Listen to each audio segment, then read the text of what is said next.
should have seen the people dancing and shaking and moving. You should have seen the people dancing and shaking and moving and moving and shaking. Oh.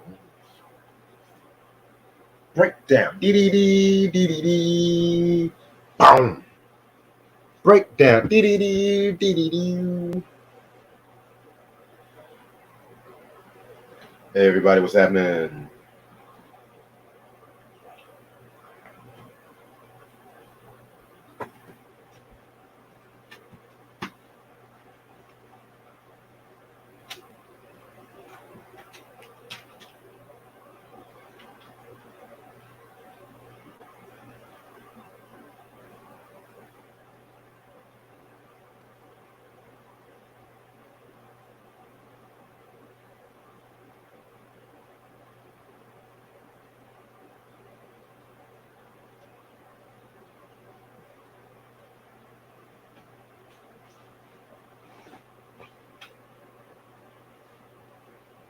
Favorite slow jam R&B album? That's a good question. Probably. Tevin Campbell's I'm Ready on top of my head.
Definitely anniversary. That's what's up, Q.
Which live album, Q?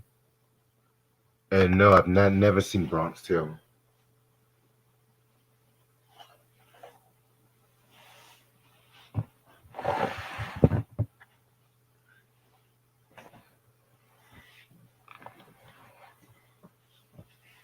Hmm.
I know, because he dropped 2 live albums, one from 1974 and one from 77.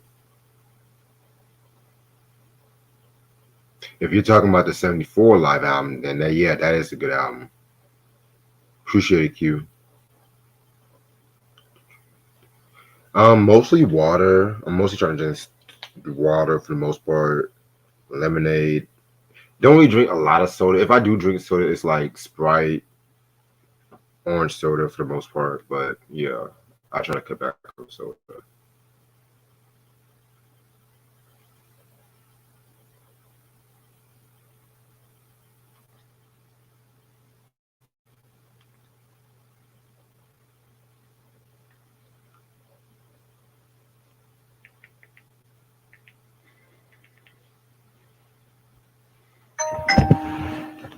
Ding dong.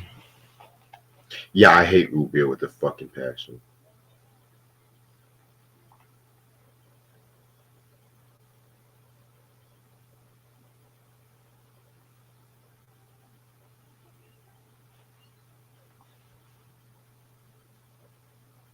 Yeah, that rendition of Distant Lover is probably the most famous rendition.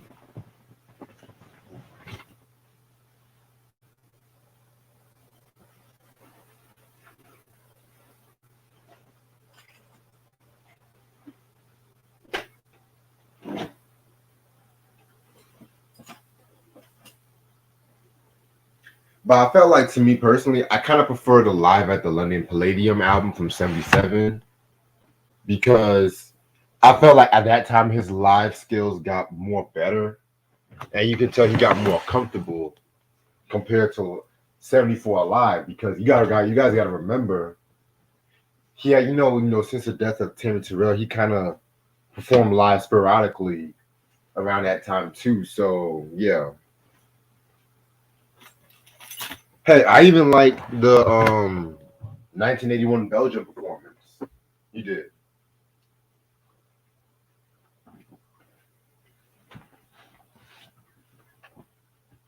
Give me 1 second, y'all.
Yo, What up?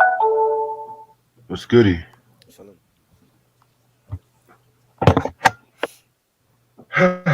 What a day.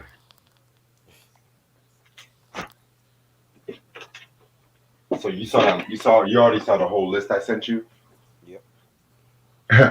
Let's talk about it now. Like I'm not making no damn fuck a show. We gonna talk about this shit tonight. We Okay, ain't waiting cool. We can till talk about we it not after we go. do the review. Yeah, we not gonna wait till for me to schedule no show to talk about all that. Cause then I ain't gonna want to do it. So you know what I'm Alright. saying? I'm not that hyped for the list anyway. So Yeah, I opened up a new StreamYard account, so I'm good on hours tonight. right.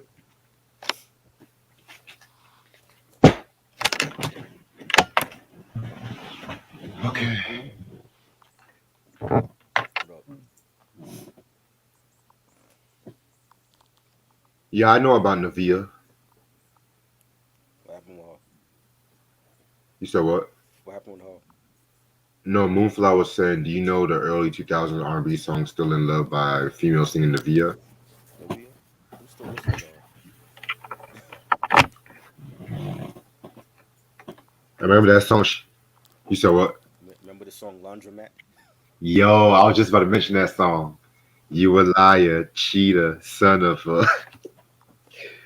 I would, that's like the only song I remember mostly from her and shit. That's the only song I know from her. All I ever know is that she's one of Lil Wayne's baby mamas and shit. Yeah, basically. Shit. Favorite Cool in the Gang sample? Um, AZ's Whole Happy Jackie. Summertime, classic song. Sam, everybody get on your nerves. Why does Moonflower get on his nerves? Y'all are funny, man.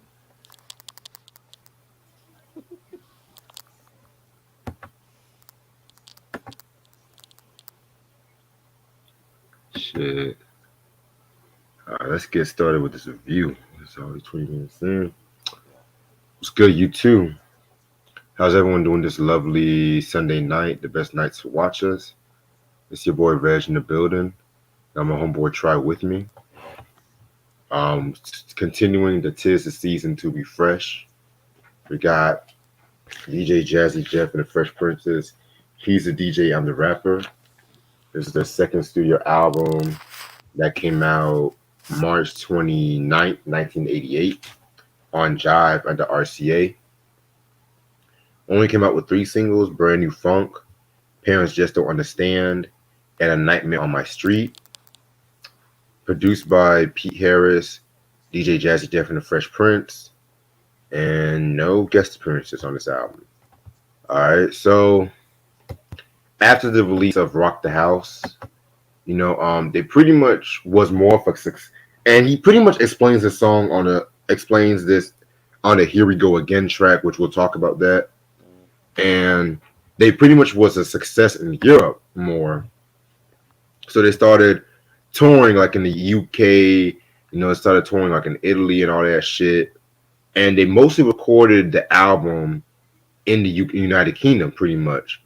And what was interesting about this album was the fact that it was actually the first double LP, not double CD, double LP. And that's why I told y'all I was not gonna really touch this album until I got like the original vinyl version, because this album has been re-released on CDs and cassettes, and like the CD. I'm just gonna be real with you. Don't ever get this album on CD, ever. that's the Don't first time ever. I ever heard that. Like, don't get this album on CD. Yeah, and I'm gonna be quite honest, because the CD versions, they take out a lot of the shit, the good shit. Like, Right. I'm trying to pull up Discogs right now to prove to y'all and shit, because like I said, this album was first released on CD on 89, 1989 and stuff like that. Right.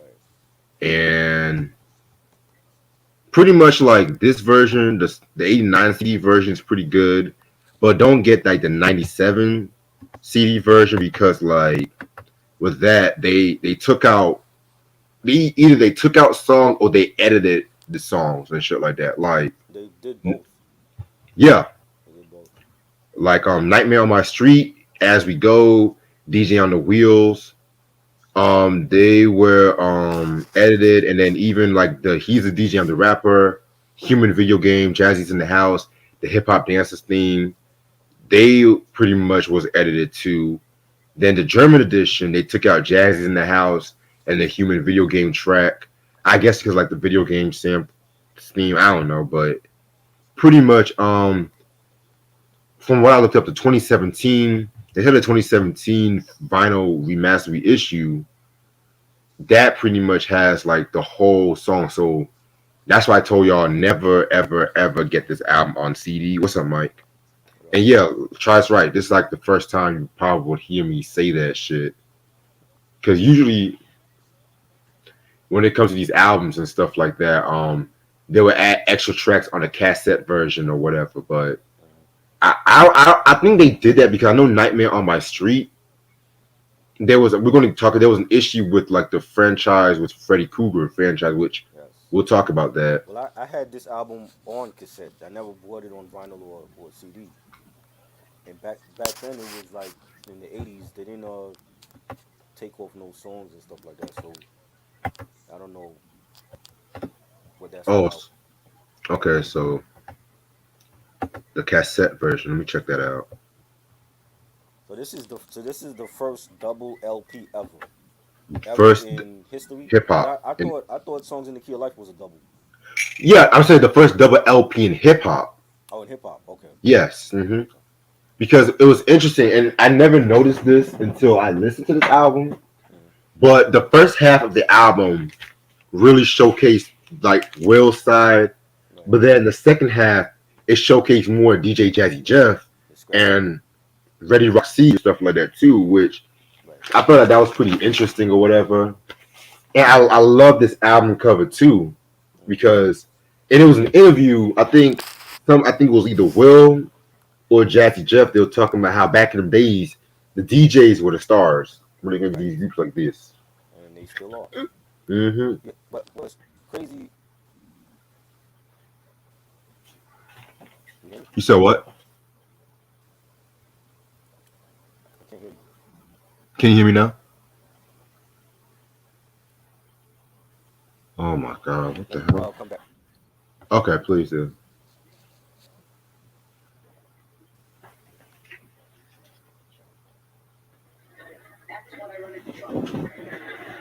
Oh shit.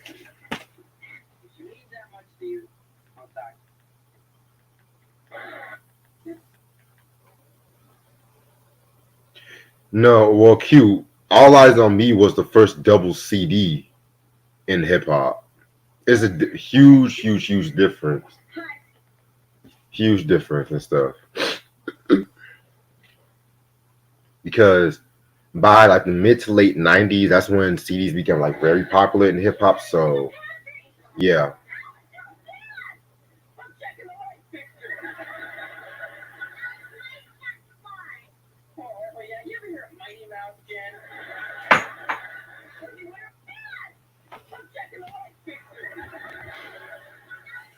I love Nightmare on My Street.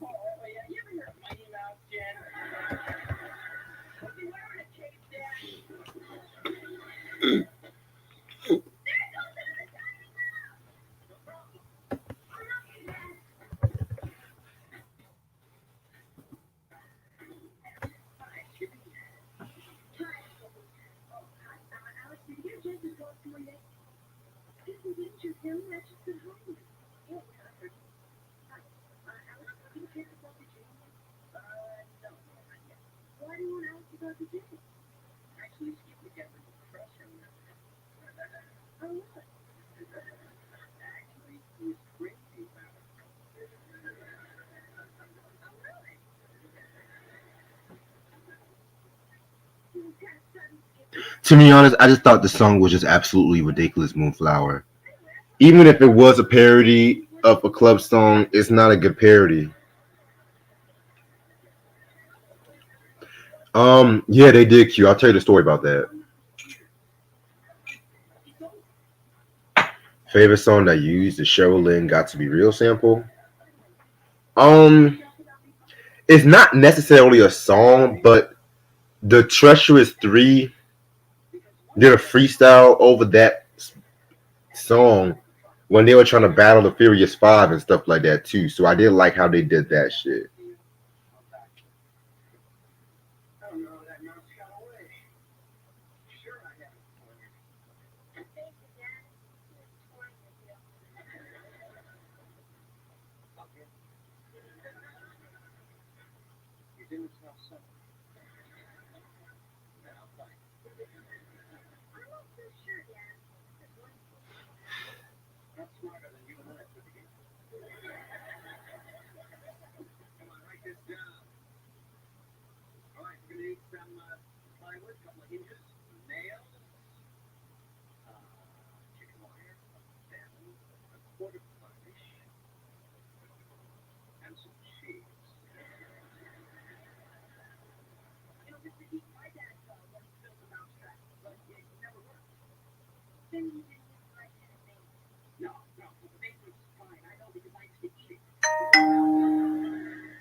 Yeah, I know about that.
Try is fixing up his sound right quick. He was just here, but he has some sound issues.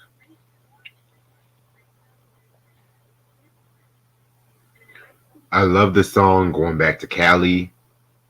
Definitely one of Easy Mo B's distinctive beats because if you listen to that beat in firsthand, you will probably think somebody like Battle Cat or Quick or did some shit like that. You know what I'm saying? But I felt that in hindsight, people got the wrong message of the track too because of the fact that people kind of heard the track, they thought he was kind of making fun of the West Coast, but in reality, he was just waking up saying he loves going out to the East, the West Coast. It's shit.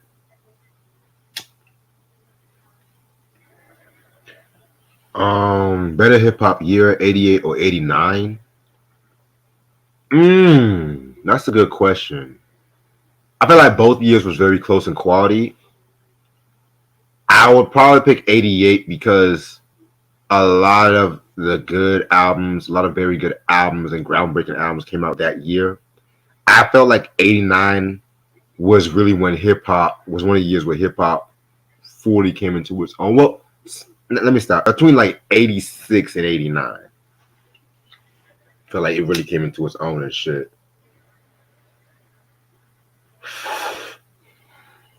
Well, vinyl, I stay in Raleigh and stuff like that. So I'm pretty much near Durham, Cary, Chapel Hill, you know what I'm saying?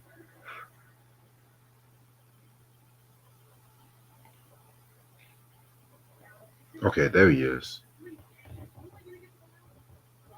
What is the typical style of East Coast hip hop? Like boom bap, people would say boom bap, but then you have other East Coast cats like that kind of like focus on like the whole alternative hip hop, the jazzy kind of hip hop, you know what I'm saying? But to me, I would say boom bap is like the most traditional style, as G funk is to the West Coast and shit.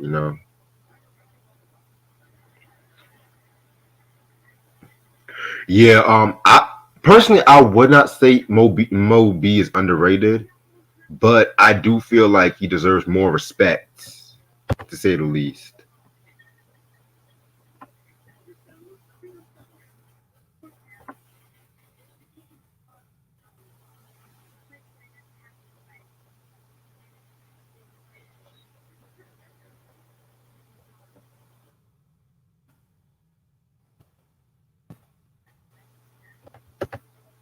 Okay, yo, You know, I don't know what's going on with you. you still can't hear me? It's, it's acting slow. Nah, I can hear you. It's just acting slow.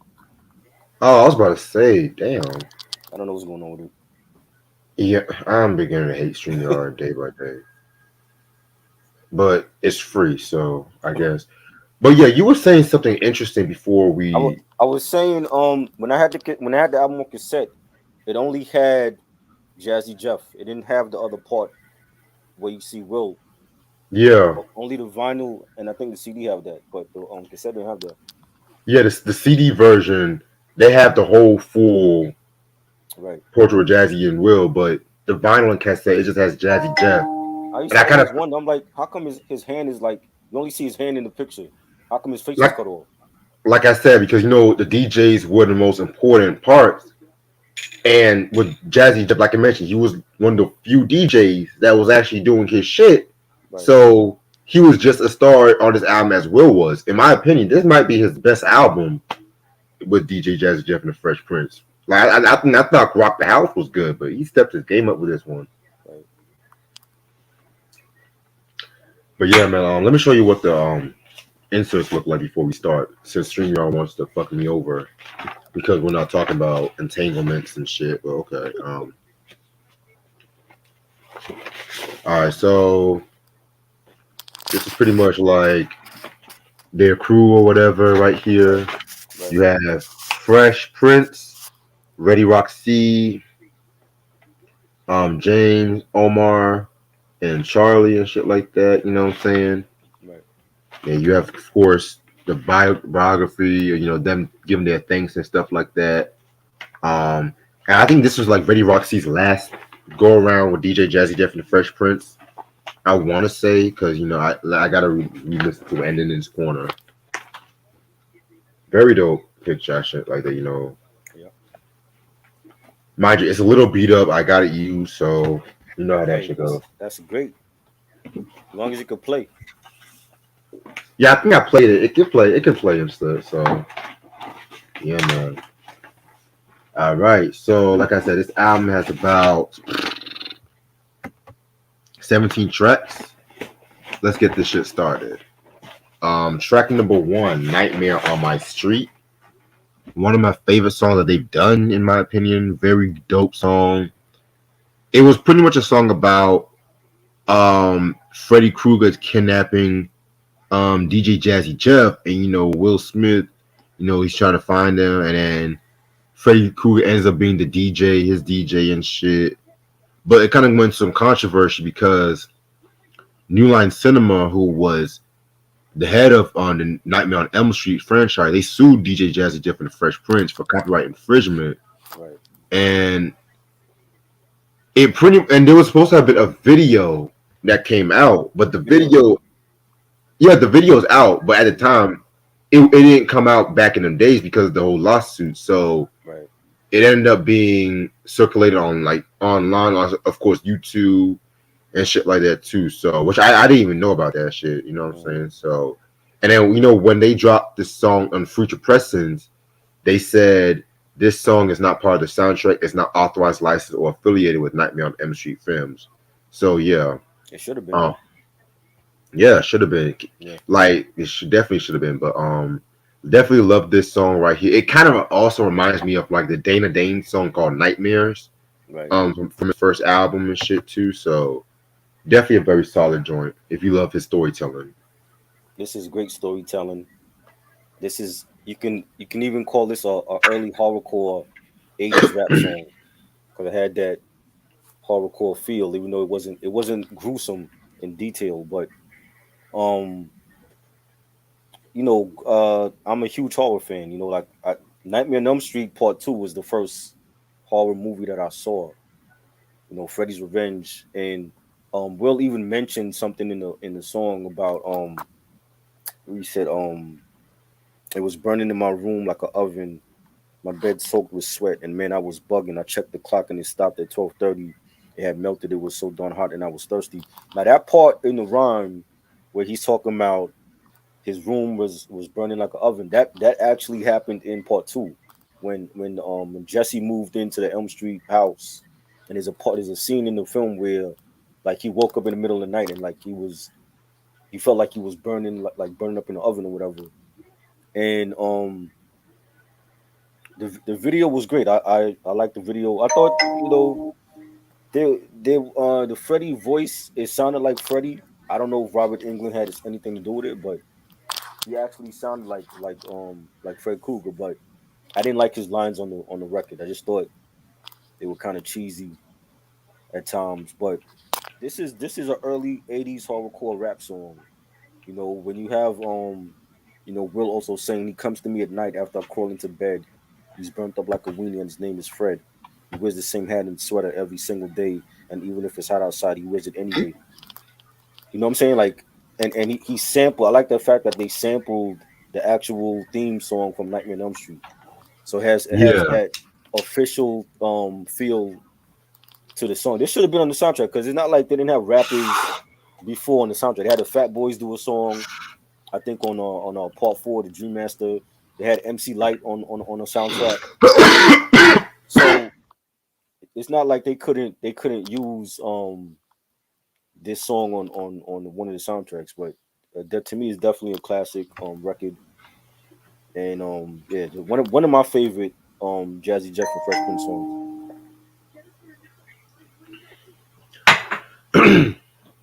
sorry about that, but yeah, definitely one of my favorite songs that they've ever done. Period. And it definitely was one of the closest that they've ever came to like a legitly dark song, and They like you mentioned, hardcore and shit like they that they too. have another one too. They have another one. You said what? They have another one. Oh, what's it called?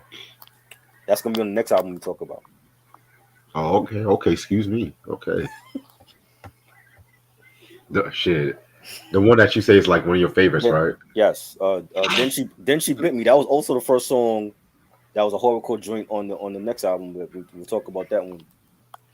That was Oh, also that song was also like a horrorcore joint because like he got bit by a vampire. oh, okay, okay. I think I have to re-listen to that one and shit like Yeah. that. Okay, excuse me. Track number two. Here we go again. Possibly one of my favorite tracks of this album. The beat definitely sounds like it could have been made in 91, 92. It just has that house feel to it. Right. And with this one, he's pretty much like talking to his haters, talking about how like what happened between Rock the House and he's a DJ and the rapper because like I mentioned, they were a success in Europe and they were touring a lot in Europe. And then they ended up, releasing this album, and that's why it took them so long to drop another single and whatnot. And pretty much, they had to really talk to Jive Records about really marketing and shit like that. So yeah, man, definitely a very, very dope joint. One of my favorite songs off this album, next to another one, which I'll mention that in a minute. So yeah, I like this. Yeah, this is one of my favorites. Really, really love this song. Real jazzy. The horns on it was dope. The bass line. You got uh you got Will saying when we first came out we had a smash hit song. And people started asking what's taking so long for y'all to put another record out for the airwaves. I said, hold up, let me explain. So, like what you would say, you was talking about, his stardom between Rock the House and this album, and how the fans they wanted another record, and they had to take their time with it. Yeah, this is a classic record. I love this one. Yes. Track number 3, Brand New Funk. Man. This might be one of my favorite DJ Jazzy Jeff Fresh Prince songs ever. But in all honesty, I kind of prefer the video version.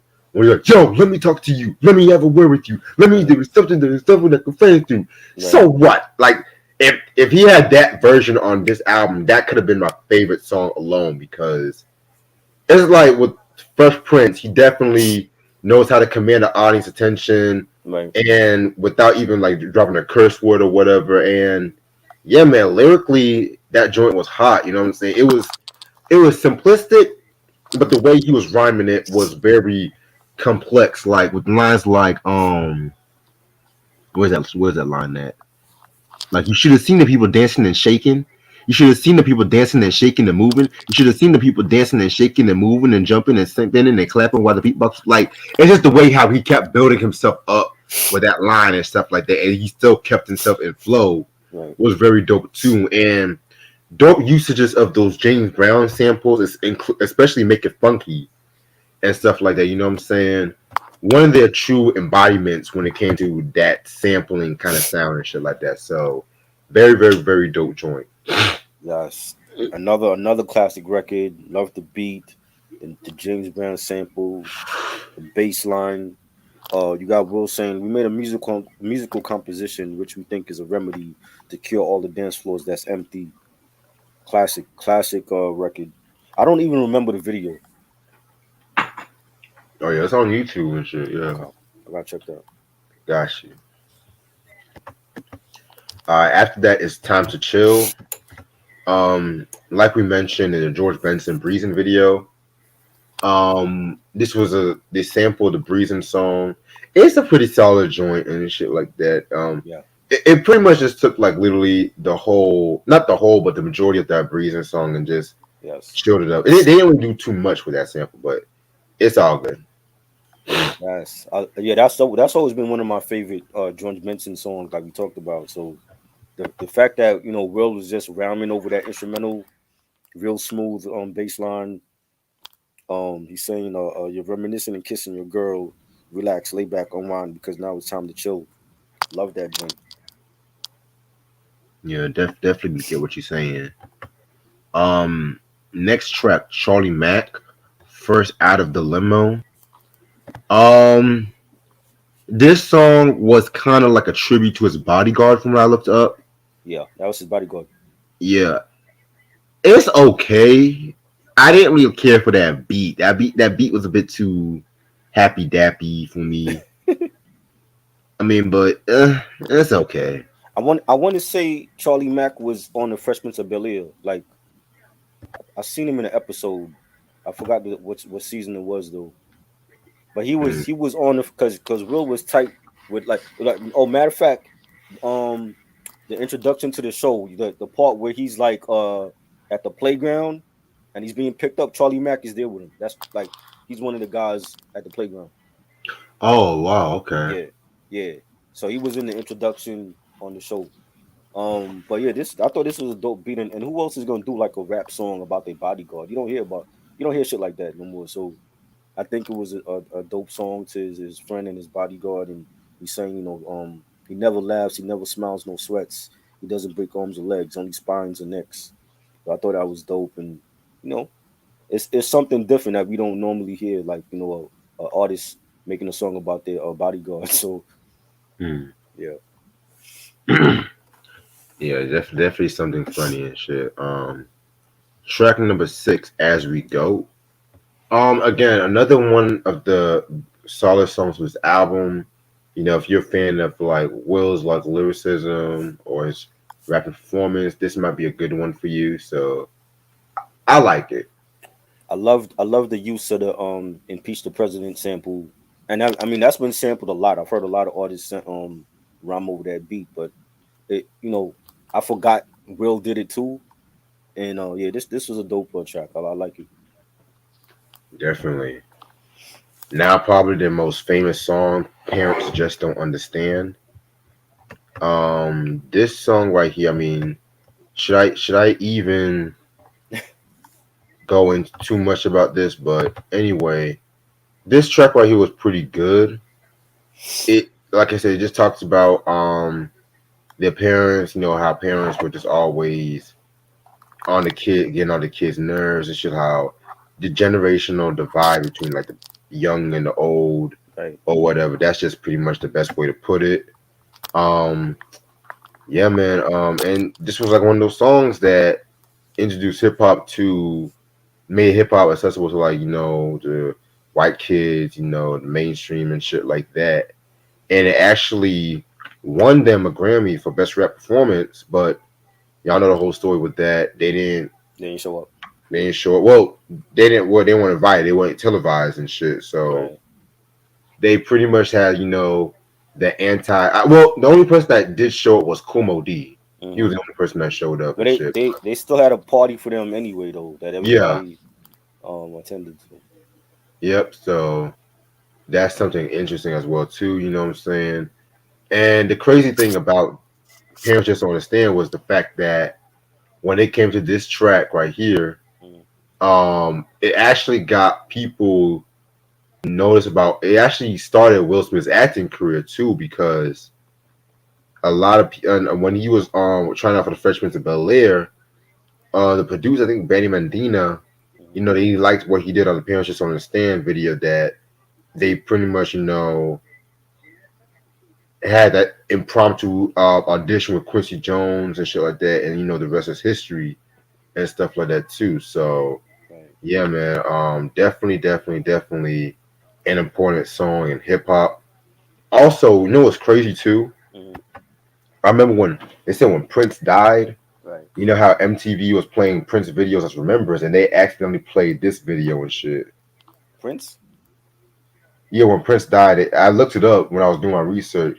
They played the DJ Jazz Jeff and Fresh Prince video by mistake because Mm. Prince and all that shit, but all shit, you know how that goes.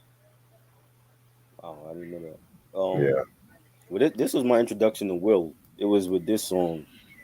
You know what I'm saying? And like from like just hearing that song, like me being like the only child ever. Like I never had no siblings, so I was the only child, the oldest grandchild out of my family, and I could definitely relate to this song. Like it was always like that with me and my mom. Being coming from a single parent household, and the struggle, the tug of war between your parents about doing something that you want to do and something that they feel like you shouldn't be doing. So I know all about that. So I definitely could relate to this song. And it was like this is one of those songs where you see Will Smith's personality shine through the song. You know what I'm saying? Like he had songs like that where you don't have to see it, but you can hear it in his rhymes and be like, yo, I can relate to that song, or I could picture Will doing that. And then like him going on Fresh Prince of Bel Air, you see what became of like songs like this and Girls Ain't Nothing But Trouble. You know what I'm saying? So I right, think it was again like at that time there was no artist, no rap artist that was doing songs like that. You know what I'm saying? So I think it was a creative song, and again, it's another storytelling track, and he's talking about going to the mall, and a lot of people could relate to that, going to the mall with your parents for back to school or whatever, or you shopping for Easter. That's a big thing over here. People shop for Easter vacation. You got to get the flyers threads, and you might want the newest pair of Jordans, and your parents look at the price and be like, I'm not paying $200 for those Jordans. You better get some Pumas or something, what I'm saying? Some Reeboks, and you want to have the flyest Jordans in school when you go back, and then it becomes that tug of war with you and your parents. So um he went to the mall with his mom, and he wanted the flyest gear, and his mom bought him some tacky ass clothes, some bell bottoms and stuff, and he was embarrassed to go back to school dressing with those threads that his mom bought him. And I thought it was that part was hilarious. And then the other part where his parents go off to on a trip, and then he takes his mom's Porsche and picks up an underage chick. Got in trouble with the cops, and that right there is like that's a whole movie right there, yo. That's like Risky Business Part Two. Like if you remember Risky Right. Business with Yeah. Tom Cruise and his parents went away and he got in so much trouble with what's her name forgot the chick Rebecca whatever her name is, got in trouble with the prostitute, and they totally wrecked the house, and her pimp like stole his parents' furniture and all that, and he had to get all that stuff back in time for when his parents came back from the trip, and that was like Risky Business right there. You know what I'm saying? And it's definitely a great record. You got Will saying parents are the same no matter time and place. They don't understand that us kids are gonna make some mistakes. So to you other kids all across the land, there's no need to argue. Parents just don't understand. Bam! Classic record. Even that beat Yes. was, yeah. And mind you, this is the same year NWA was coming straight out of Compton. Public Enemy was having a nation to hold them back. Right. Jungle Brothers, like 88 was just like a transitional year for hip hop and stuff like that. Too. And Eric B. and Rakim followed the leader. Right. And then you had this album where like But you pretty much play with your fucking mom and shit like that, you know? who did Complex have on the list for '88? They had Slick Rick. I'm not mad about that because the Great Adventures of Slick Rick was that album of '88 in my personal. Well, one of those albums, but Slick Rick, that was a highly anticipated album at that time and shit like that too. Because mind you, he was already with the Dougie Fresh the Show from '85 and shit too. So, so that one I can agree with. I'm not gonna. I'm more of a Kane fan though. I'm picking Kane in '88. But he was more '89 in my. Well, they got him for '89, but to me, '88, Long Live Kane. That to me, we'll talk about that. We'll talk about that because we'll talk about that. We'll because that's gonna be heavy. It's gonna be heavy and shit. Yeah. Fuck is this? All right. But one thing I'm gonna say one thing I don't agree with was they had Q-Tip for '91. You don't agree with that? To an extent, because '91 you already had Cubes and the who else? Yeah, we'll talk. Like, They had Cube for '90 though. America's Most Wanted. So they had 90, but I felt like he was just as like mind you, '91 he death certificate, Boys in the Hood, right. No Vaseline, like yo and shit. He was killing it in '91 too. Q-Tip like yes, I'm not mad. Q-Tip did his thing, but we'll talk about between Cube and Q-Tip for '91. Then. Yeah. So we'll talk about it. Yeah. All right. Now we're gonna get to Pump Up the Bass, which, like I said, simple. Just trying to be old to let the bass in the fucking records and shit like that. You know what I'm saying? So yeah. Yeah, I thought it was cool. I thought it was a nice little track. The bass line and the beat was dope. Yeah, it was a nice track. Definitely. Track number 9. Let's Get Busy, Baby. Okay, well, this is pretty much Will's Mac Daddy, Big Papa song in a way and shit like that. Right. But he kept the shit way clean, like he's talking about girl, forget about your boyfriend. Like he's nothing but a hassle, excuse me. You can come with me in a cold chill in my castle. Oh, what a wonderful time you could be. Imagine you and me in my jacuzzi or horseback riding, or we can play tennis. But when it's the most intimate part will be when it's time to eat dinner, we'll go get dressed. Like, I'm just like, okay. I mean, it was cool, but, it was cheesy, but at the same time, it's expected. You know what I'm saying? It was okay, but compared to, like, I'm Looking for the One. Yes. Or Chasing Forever. Yes. Or Ring My Bell, I think those are way better. And I don't know. I just felt it was too clean for him. Even for his standards, it was too clean. Yeah, for his standards. But you know what? It's all good. Yeah. Now we're gonna get into like the second half, where it's like mostly dedicated to the DJ and the beatboxing, and so we come into live at the Union Square, November 1986, which early live performance where they were was pretty much commanding the attention. Mm-hmm. You know, it's cool. I like the fact that they used the "Got to Be Real" sample from Right, Cheryl Lynn, right. but I like the other live version of the previous album better. That's all I can say. You got DJ Red Alert. He was on the. I guess he was at the live show or whatever. Yeah, I mean, it was okay. It was like a snippet of like a live show they were doing. So exactly, you know, definitely.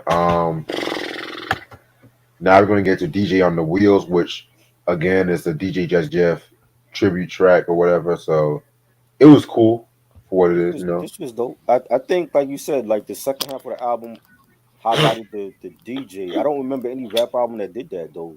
Exactly, You know what I'm saying? Like this was like one of a kind where you have like the first part is the rap. It goes along with the title. He's the DJ. I'm the rapper. First part is exactly, the rapper. Will showing off his skills, and then the second part is Jazzy Jeff showing off his skills as a DJ at that time. And then later on he became a great producer. So exactly. Yeah, man. Hell, not even Run DMC right, really did that shit. They at least had like one or two DJ tracks for Jam Master Jay and shit too. You know what I'm saying? right, right. Now we have the song My Buddy featuring Ready Rock C, which a tribute to Ready Rock C. It's cool. Like I said, pretty groundbreaking. But I want to say I think this was like the last time they did some work together. Well, before I check into ending this corner, let me see. Right. I see it. It was a dope beatboxing joint. You got Will was like rhyming to the beatbox, and he's saying in the rap industry we ranked us first in a better combination in the whole universe. So I thought it was a dope beatboxing track. Yes, sir. Yes, sir. Yes, sir, sir, sir. Um, Rhythm tracks, house party style.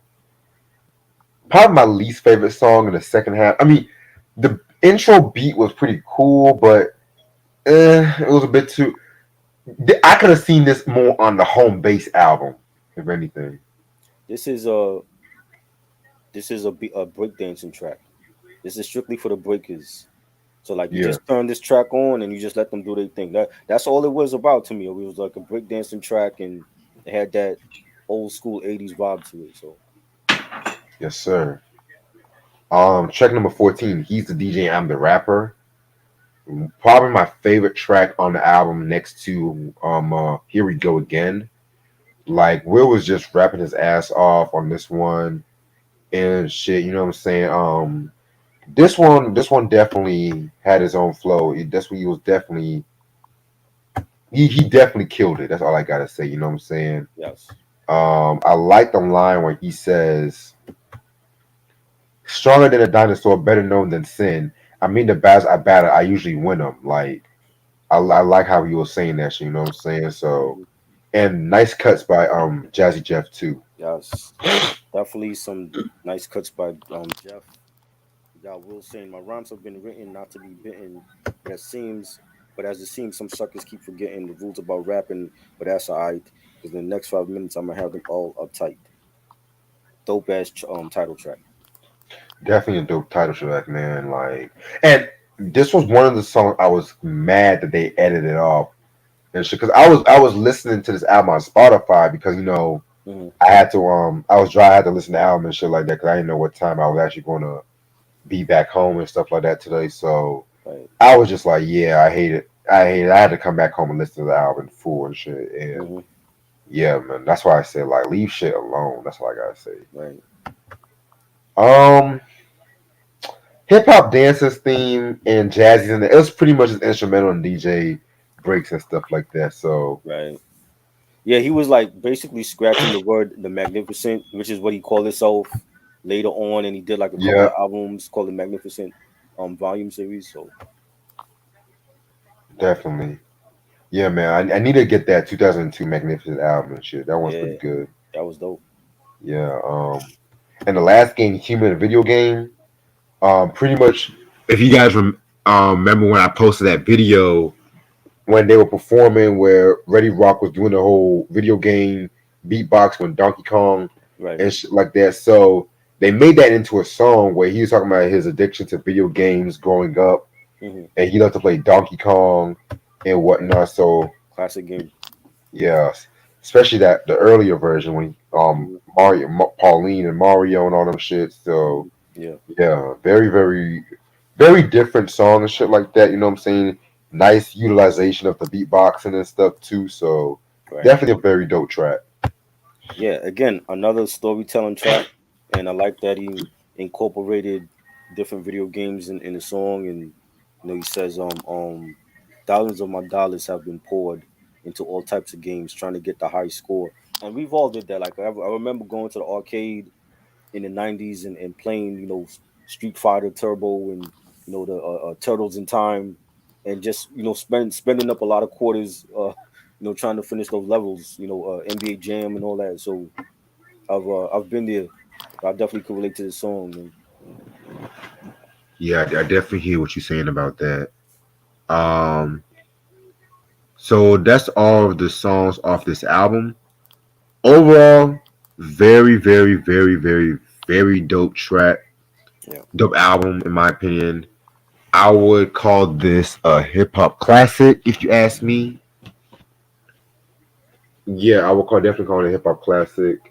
Um, it was like I said, very groundbreaking because Hmm. while hip hop was still considered like street or for the people and shit like that, this album pretty much was like a breakthrough, especially when you had videos like Parents Just Don't Understand, and then Right. they were nominated for a Grammy. Hmm. Well, won the Grammy, excuse me. I won a It Grammy. really made people pay attention to who they really were and stuff like that. And mind you, they won two Grammys. They won one for Summertime too. So Yes. definitely very dope album. Like I said before, if you was to get this album, only get this album on vinyl. Hmm. Never get this album on CD. If you are a diehard DJ Jazzy Jeff Fresh Prince fan, or just a diehard Will Smith or Jazzy Jeff fan in general, Right. just either get the OG or the 2017 reissue and shit like that. So Yeah. I'll give this a 5 mics. Definitely a groundbreaking '80s iconic rap album. Because even to this day now, there's no album like this where it's split into two halves and you have like one showcasing the artist and one showcasing the DJ. So I love that. The great storytelling by Will Smith on a lot of different songs, and he showed his versatility as a rapper, and you know his personality and his charisma shine through on this album as well. Love the production. Um, a lot of great songs. Nightmare on my street. Parents just don't understand. Brandon Funk. Here we go again. Human video game. All of my favorites. Definitely 5 mics. Definitely. All right. So let's talk about this fucking list. Where to begin? I'm gonna pull it up right now. So I was it just came to my mind. I was just like, I wonder if I've ever showed try this. Nope, I never saw it till now. So every year they started doing this like the early 2010s, right? Right, And so each year after I think like 2014 or 15, they added on or they did some edits or whatever. And this is when they did like the best rapper alive for each year for 1979. right. So, since I got like my new StreamYard accounts open, I got a few extra time to kill. So let's get this shit started. So, okay, so 1979 is Grandmaster Cass. Hmm. You know, personally, they said he was the first person to DJ and rap simultaneously. He wrote for the Rapper's Delight. So I'm not mad that Right. he's number 1979. So because he's for someone who I felt like never got you and shit too. So I'm cool with Cass on 79. What about I'm you? I'm co- I'm cool with everybody up until 85, 86. Okay, well, I'm cool with it's my everybody because this is like when they're saluting the artists of like 79, 80. This is before rap was even a genre. Like okay. back when White America thought it was just gonna be a fad and it was gonna go out of style and that was gonna be it. And look what has happened now, like 40 something years. So I'd have no problem with Kaz and Bambaataa and Kool Herc and all of them. Those are legends. Like those are the forefathers. Those are the people that this generation need to know. Never Right. mind Wu-Tang Clan, never mind Onyx and all that other shit. You need to know who the fuck these people are.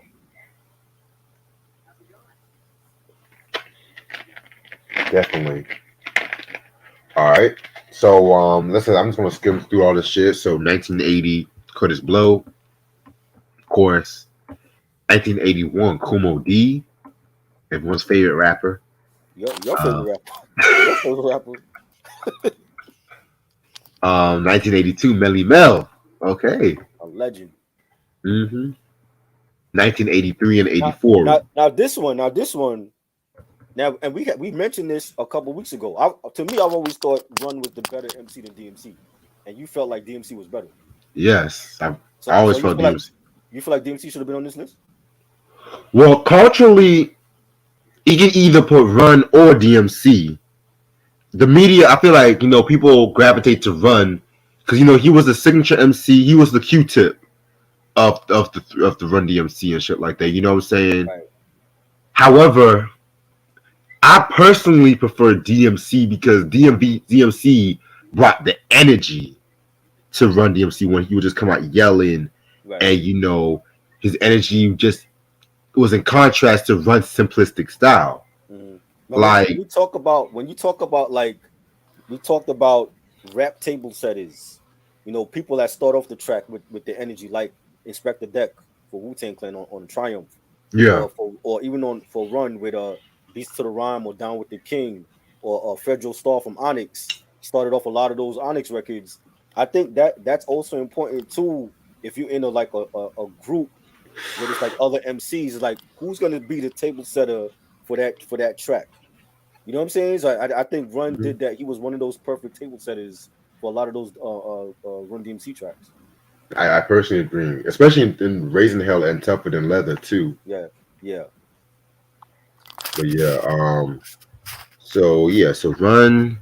All right, let's see who else is next. 1985, we got LL Cool J. Now see, I wasn't a huge LL fan at that point. I didn't become like a real LL fan until Bad came out. So that was like what, Bigger and Deffer. Yes. So that with that album, because that's the first LL album that I heard. You know what I'm saying? Like I remember when Radio dropped, but I wasn't like up on him like that until like Bad came out.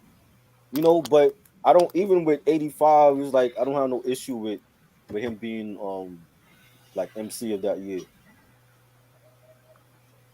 Yeah, because radio was really the transitional of like the new, what people want to call it, the new school hip hop. Because Right. when people think the traditional old school hip hop is like 79 Mm-hmm. to 84, roughly the Sugar Hill Records to Run DMC, Right. and then you had LL Cool J with his youthful expression, Mm-hmm. coming out, and he had the Kangol, the chains, Right. he had it all and shit. So Yeah. Yeah. yeah, okay. So 1986, we got KRS One. That's a great choice. And Very, Bassmaster, great choice. yes, South Bronx, Yeah. South Bronx. Mm-hmm. Now, they added some interesting honorable mentions too, like Run, Right. Too Short, and Schoolie D. Mm.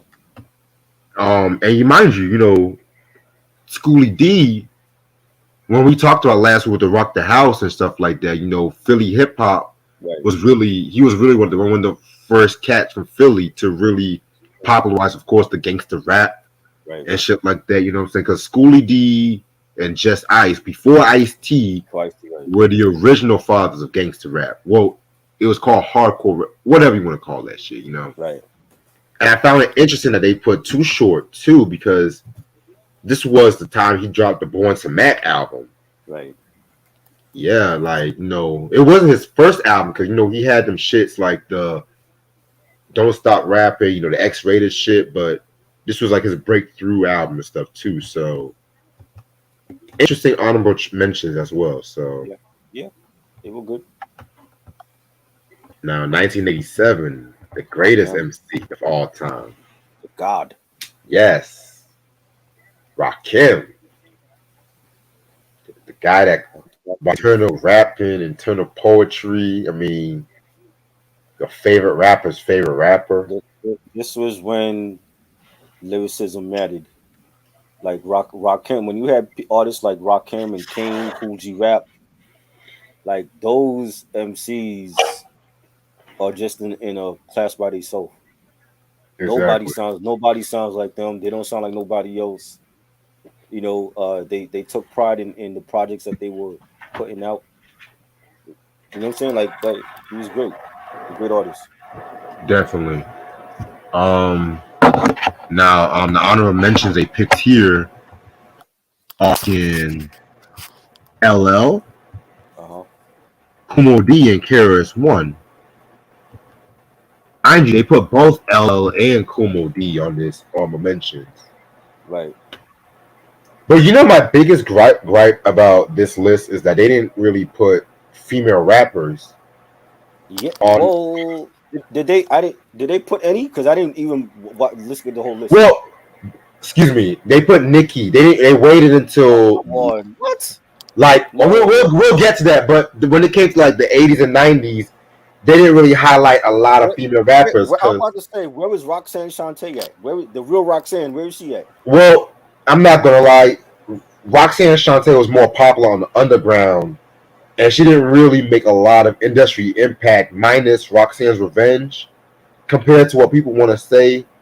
And then when it came to like her albums commercially, they were not really hitting the Queen Latifahs or the Salt and Peppers and shit too. So And okay, so what you're saying is she's a female Jadakiss. That's what you're saying. Because okay, what? Jadakiss have Okay. no damn classic albums as a solo artist. Oh, Right? People love her gosh, as a lyricist. Jesus, really? Yes. She is female Jadakiss. That is Jadakiss right there. How? People fear them, fear both of them lyrically, but they have no damn classic albums individually. That is Jadakiss right there. Okay, moving on. But yeah, I would have. I was surprised I didn't see Salt and Pepper because, mind you, Right? they were the first female group to really go gold and platinum sales and shit too. So, MC Light should have been on that list. MC Light, definitely. all right, 1988, we got Slick Rick. That is great.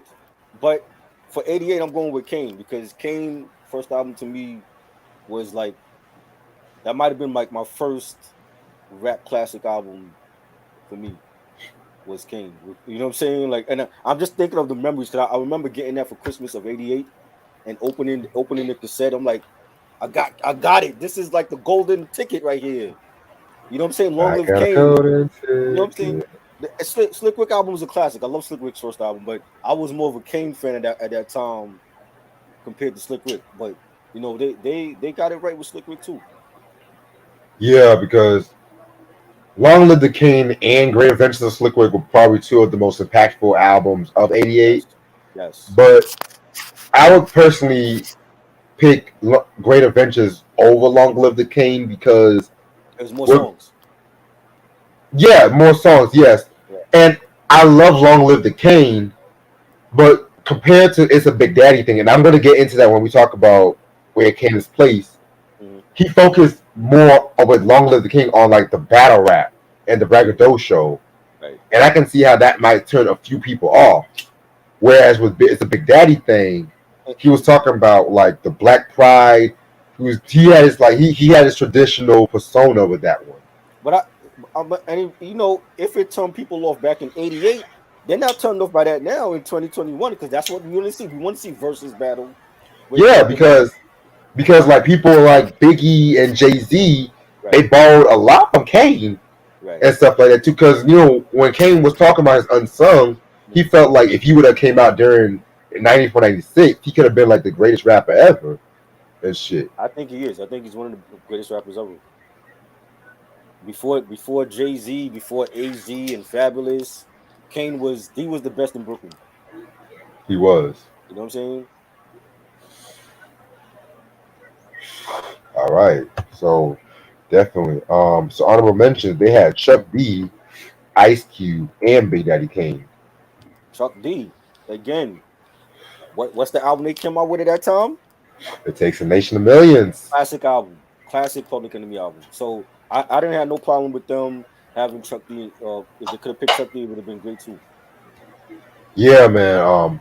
And he put Ice Cube as a rapper and writer too. You know what I'm Right, saying? So right. interesting. So 1989, we got the one, the only, the Mac Well, Daddy, Big Daddy Kane, yes, definitely. Brooklyn's finest. Well deserved. Yes. Let's go. I'm not mad about this because, like I mentioned, Big Daddy. It's the Big Daddy thing was Classic, pretty much his breakthrough when it came to that shit. You know what I'm saying? classic album. Probably his well-rounded album, in my his best and well-rounded. So honorable mentions, they have Chuck D, DOC, and Cool G Rap. Mm. Very interesting. Wanted Dead or Alive. Yeah, man. Fuji Rap. DOC. Fuji Rap was great. Your DOC was his first two albums was great. So Oh, you heard the second album from yeah, DOC? yeah. Okay. I thought they were good. Yeah, I heard bits and pieces of Mm. it. I mostly like the production. I'm not gonna lie. Yeah, production was good. Yeah, man. 1990, my man right here, Ice Cube, Definitely. well deserved, culturally very well deserved. Mind you, left the biggest hip hop. Well, One I of want to say that one of the most controversial hip hop group. biggest West Coast group ever.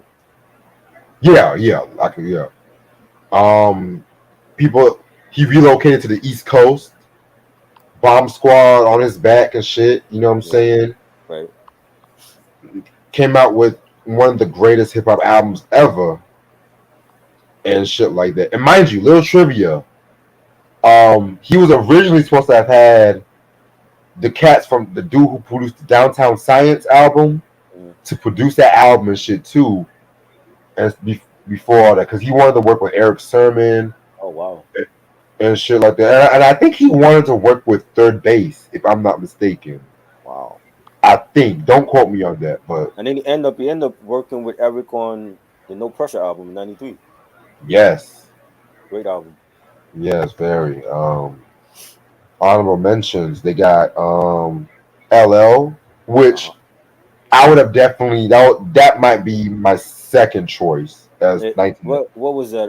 No, was that Mom Said Knock You Out? Yes, sir. Oh yes, I gotta go with it. It was either Cube or LL for me because LL Mama Said Knock You Out to me is his best album.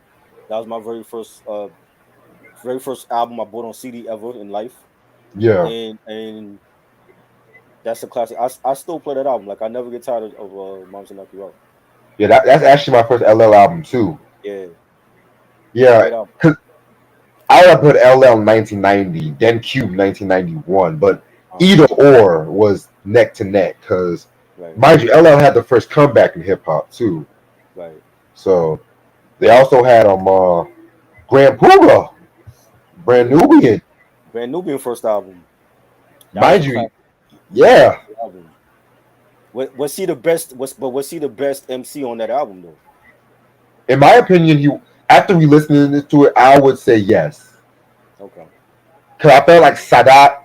Well, Sadat was always good, Mhm. but I feel like he was elevated when he came to Ngabi Trust. I think it's more. For me, I think it's more between Pooba and Lord Jamal. I think Lord Jamal Ooh, had some great verses on that album. yes. Ministry for the Yeah, Devil. That track. yeah, Yes. definitely. Yeah, I felt like Even Jamal. I like his verse on All for One also. Yes. Yeah, Personally, this might be controversial, but I feel like Jamal was at his best during Everything Is Everything. yeah, and I don't. It's not really one of my favorites, but they had to pick up the slack because Pooba left, so he stepped up. Wh- Yeah, that's coming soon Yeah, because I didn't forget about that. So because that's the brand new. I do not understand the people's hate for that one. I get it. mhm, It was a bit too West Coast. I get it, but right. fucking word is ball, my nigga. Oh, that was a dope song. Yes. Straight from the head. Uh-huh. All of All that, of that. all of that was fire. Nubian Jam, my nigga. I love that drink. Come the fuck on. Fuck the foundation. Fuck 1998's The Foundation. Give me Time's Running Out and Everything Is Everything. Give me those. Right. And shit, that was brand new at their most grimiest and shit. Right. Shit, nigga. Woo! Woo! Nigga, don't get me hyped up, man. Don't get me fucking hyped up, man. Alright. And we're not even gonna talk about Chuck D because Fear of a Black Planet. Oh man. Another classic. I disagree. They said this was their last masterpiece. I fucking disagree with that statement. I disagree. Fuck Complex. Hell no. Stick to your Drakes, stick to your Lil Yachty's and shit. So this might be controversial. 1991 was Q-Tip. Yes. I'm not mad, but I feel like 91 was more Q. I mean, culturally Q-Tip, yes.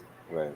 Because Low in Theory, that's to this day, that jam, that album, man. Mm-hmm. I like that even more than Midnight Marauders and shit, you know what I'm saying? Right. And I love Midnight, but you know, I feel like everyone's fascination with 1993 and hip-hop, they put Midnight Marauders kind of over Low in Theory, which, like I love Midnight, but Low in Theory was the true embodiment of Tribe sound, if you ask me. Especially with both of those albums for me were like at different time periods. Because when Low in Theory came out, I was in junior high, and then when Midnight Marauders came out, I was already in high school. So like both of those albums were like at different points for me. But I love both of them. I think the first 4 Tribe albums were great. After Beats and Rhymes of Life, I think they fell off. But you know, you can't go wrong with either Low in Theory and Midnight Marauders. Yeah. You know. Yeah, man. Real Tribe fans know about the Revisited album too. Let's just talk about that. Yeah. Right. But yeah, I'm not mad about Q-Tip 91, but they had honorable mentions: Scarface, Tretch, and Dress. Dress definitely, because to me, I've always said, you know how much I love that Black Sheep first album, and Dress was he had a different type of flow. He was real witty and clever, you know, tongue in cheek humor in his bars. Yeah, I think always felt like A Wolf in Sheep's Clothing is a classic, underrated.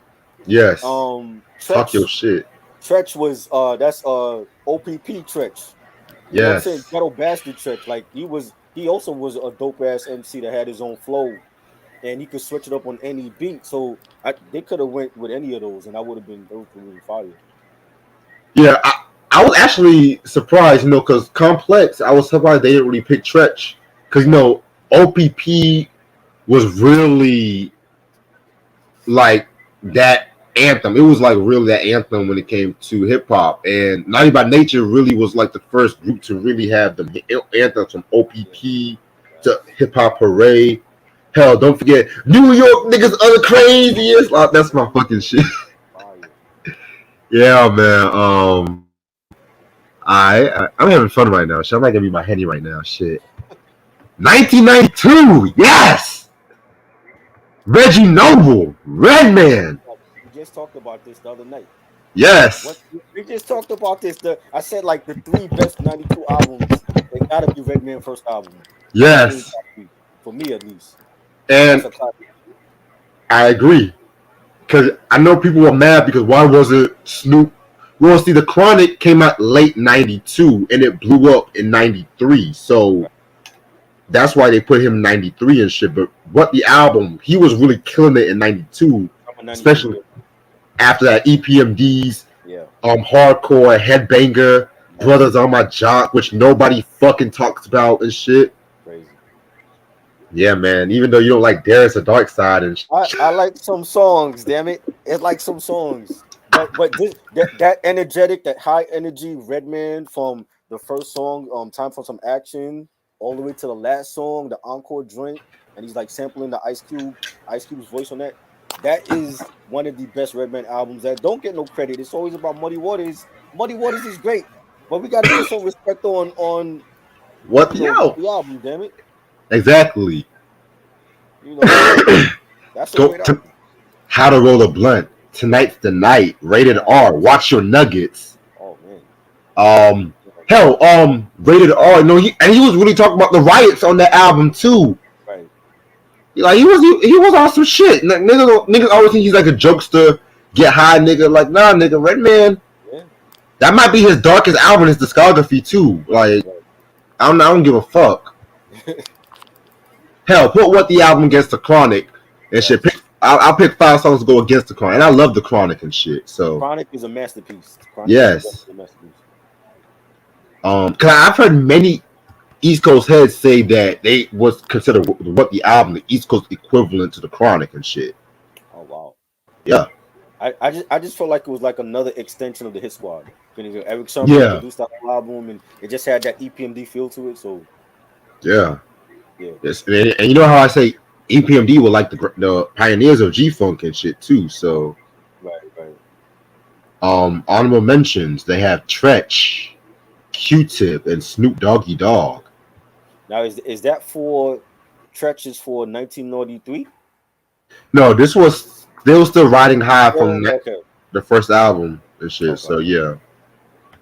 All right. So 1993, Yes. Snoop Doggy Dogg. I mean, this is really no. This is not even a question. It's not even debatable.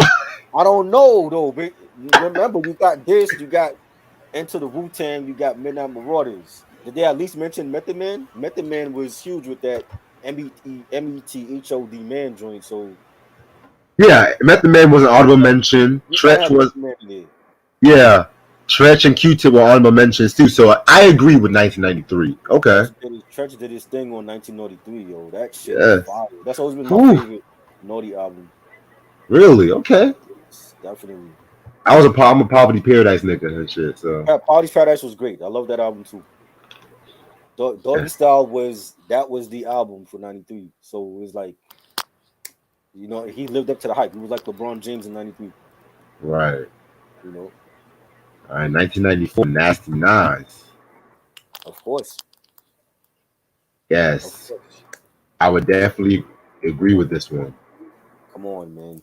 Illmatic, the hip hop Bible. Right. Honorable mentions, they got Redman, Scarface, and the Notorious B.I.G. Biggie, of course, right? Biggie, right? Ready to Die and Illmatic for me.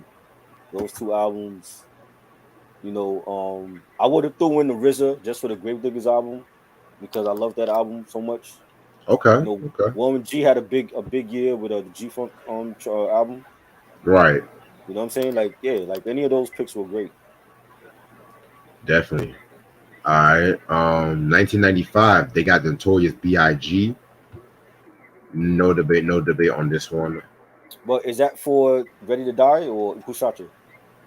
Ready to Die, Who Shot You, Conspiracy, remixes. Oh, yeah. Mafia. Okay. So yeah. He was doing his thing with this one. So right. Honorable mentions, I got Tupac, Raekwon, and Prodigy. Of course, Ray. Come on. You got to give that to Ray. Yeah. Prodigy, Infamous. This was a hard one. Mind you, Pac was number 1 while in prison. So a great album. Classic album. Speaking of Tupac, 1996. I mean, no. Can we just skip this? No debate. I mean, it was a year to Pac. I mean, honorable mentions.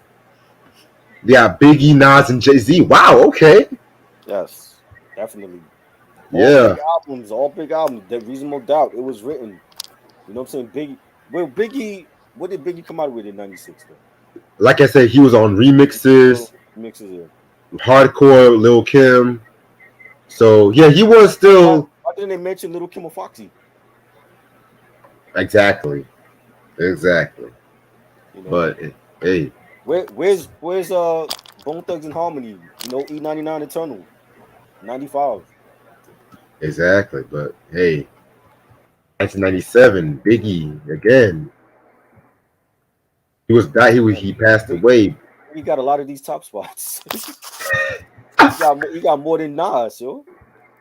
Mind you, Big died in March 9th, 1997 and shit. So Life After Death was number 1 with Hypnotized, More Money, More Problems, Then mind you, the No Way Out album and shit. So Mm. honorable mentions include Busta, Jay-Z, and Buster, Twista. Buster definitely, Buster definitely should have been number one. You know, Yeah, I would have took Buster. I mean, I know the significance of Biggie dying, but Buster, like again, like his first three or four was like epic run he had as a solo artist. right. Oh yeah, Ronnie, I forgot. You Can't Stop the Rain. Yep. Yes. The famous Shaq song is like the most famous Shaq song right now. 1998, the late great DMX, of DMX. course, No definitely, debate. definitely. Um, Nori is nowhere to be found in the honorable mentions. I see. Big Pun, AZ, Big Pun, and Lauryn Hill honorable yes, mentions. yes. The class of '98, classic, Mind you, Lauryn Hill is the first female on this list. Let's just be right? real. Hey, that's crazy, right? It's You fucking they totally forgot about Latifah and Light, Salt and Pepper, him and Foxy. Crazy. all right. 1999 is Jay Yeah, Z. of course. Interesting choice. Okay. Over. Yes. Honorable mentions: DMX, Eminem, and Nas. Yes, definitely. Eminem for sure. Slim Shady LP, definitely. Yes. Speaking of Eminem, 2000. Of course. Of course, no debate. Marshall Mathers, man. Best album of 2000. Yeah. Well, from clientele, I kind Yeah. of have that over You Marshall. think that's the best? Well, yeah, that was great. I'm going with Marshall Mathers. I think that's still one. That might be Eminem's magnum opus. Is Marshall Mathers. Definitely. I'm not mad about that. Honorable mentions: Jay Z, Andre 3000, and Ghostface Killer. Where was Outkast? They just now mentioning Outkast in this. Mind you, it's the 2000. They're not going to mention them in the 90s, You because know, I yeah, thought Andre on AT Aliens. He spit some of his hottest verses on that joint. I agree. You know, Yes. 2001, it was Jay Z, Jigga again. Blueprint, Blueprints, of course. Unplugged, Jay Z versus Nas. Mm, epic. Honorable mentions include Eminem, Ludacris, and Jadakiss. Oh God.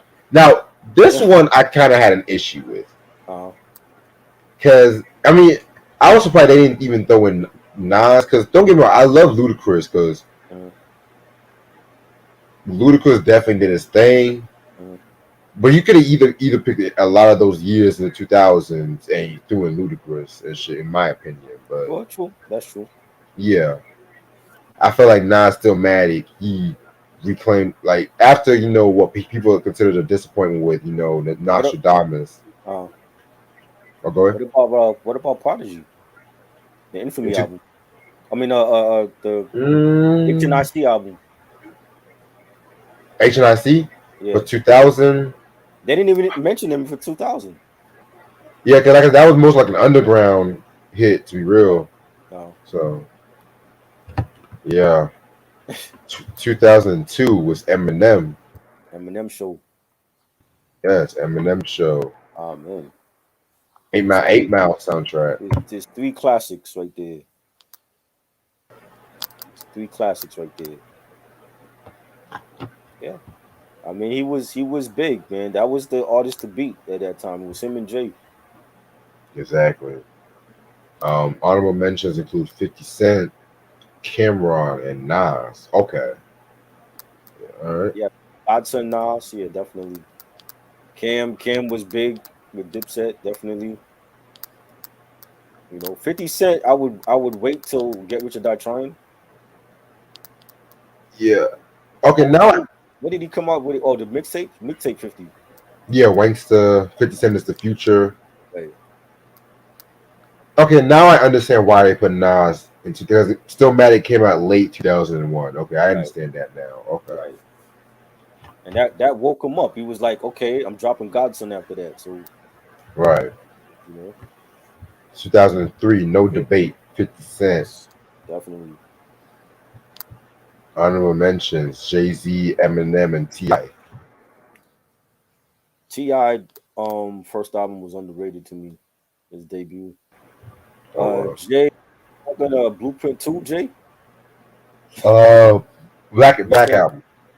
Oh, Black Album. Yes, Black Album is a great album.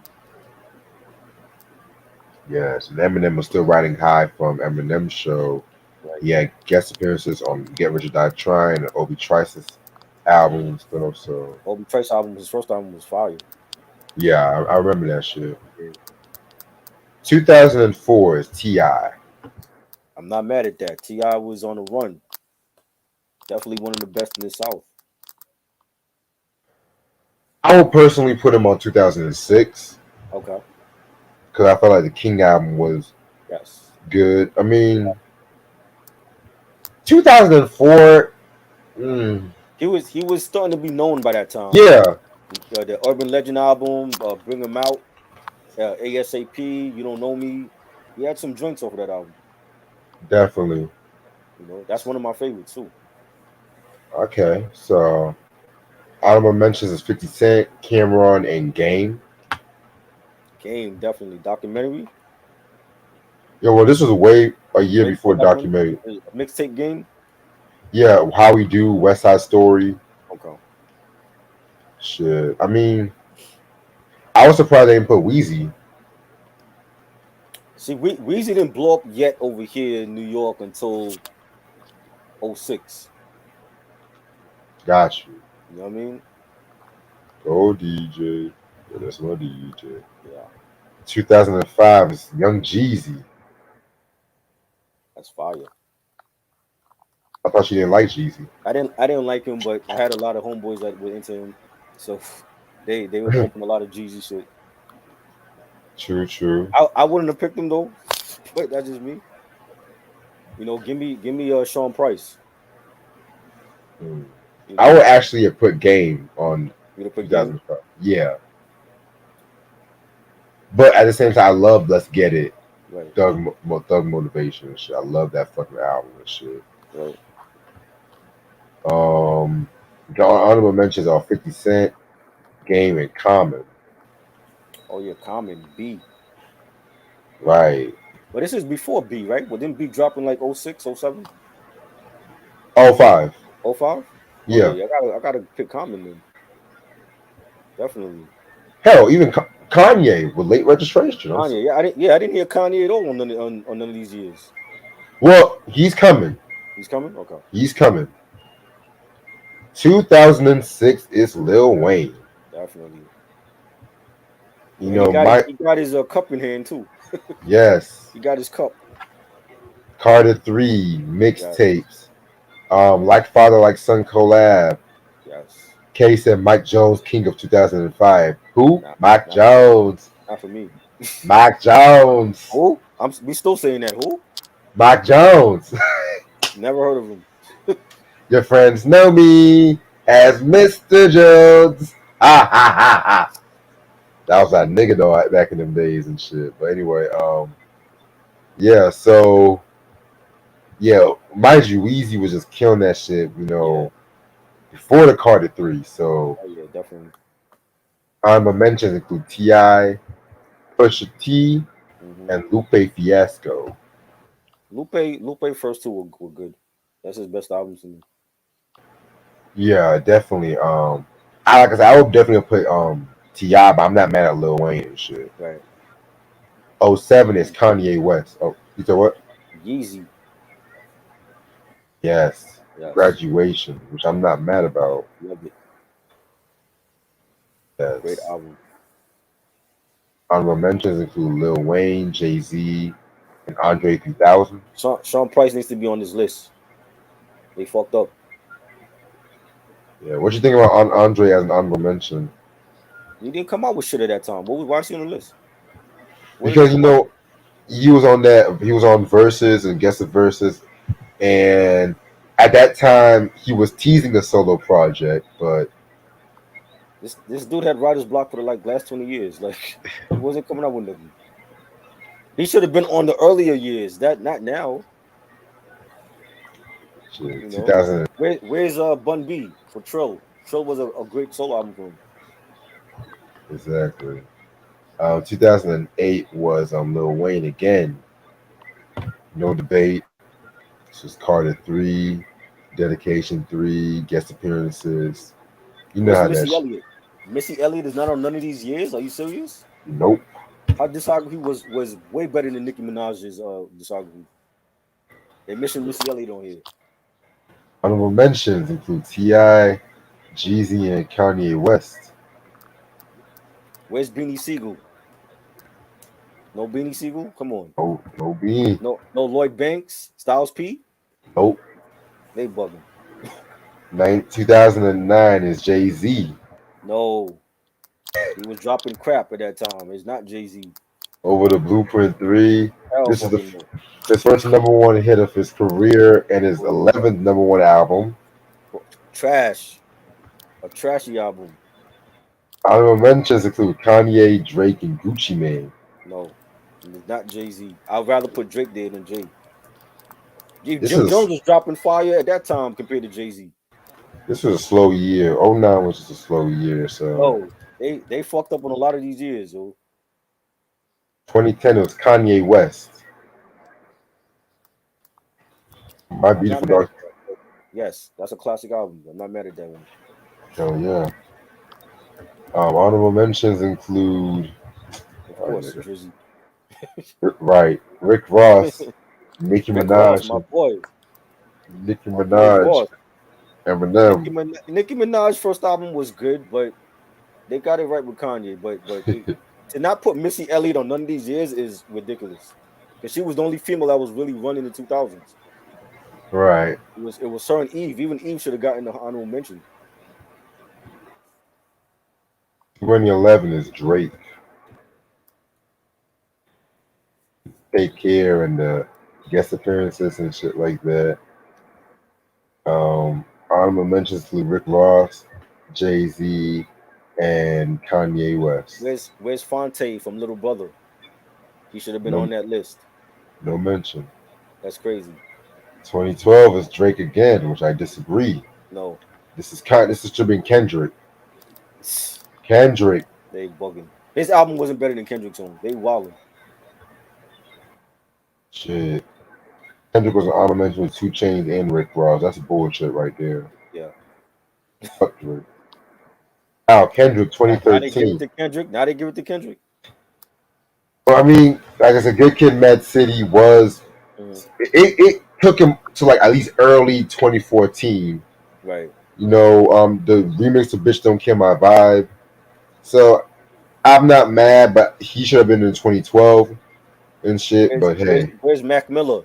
Mac Miller was better than him. Where's Mac better Miller than at? better than who? Kendrick? And then Drake. Where's Mac I Miller? was about to say Nipsey Hussle, Marathon Nip. Where he at? nope. Come on, man. Honorable mentions include Drake, 2 Chainz, and Danny Brown.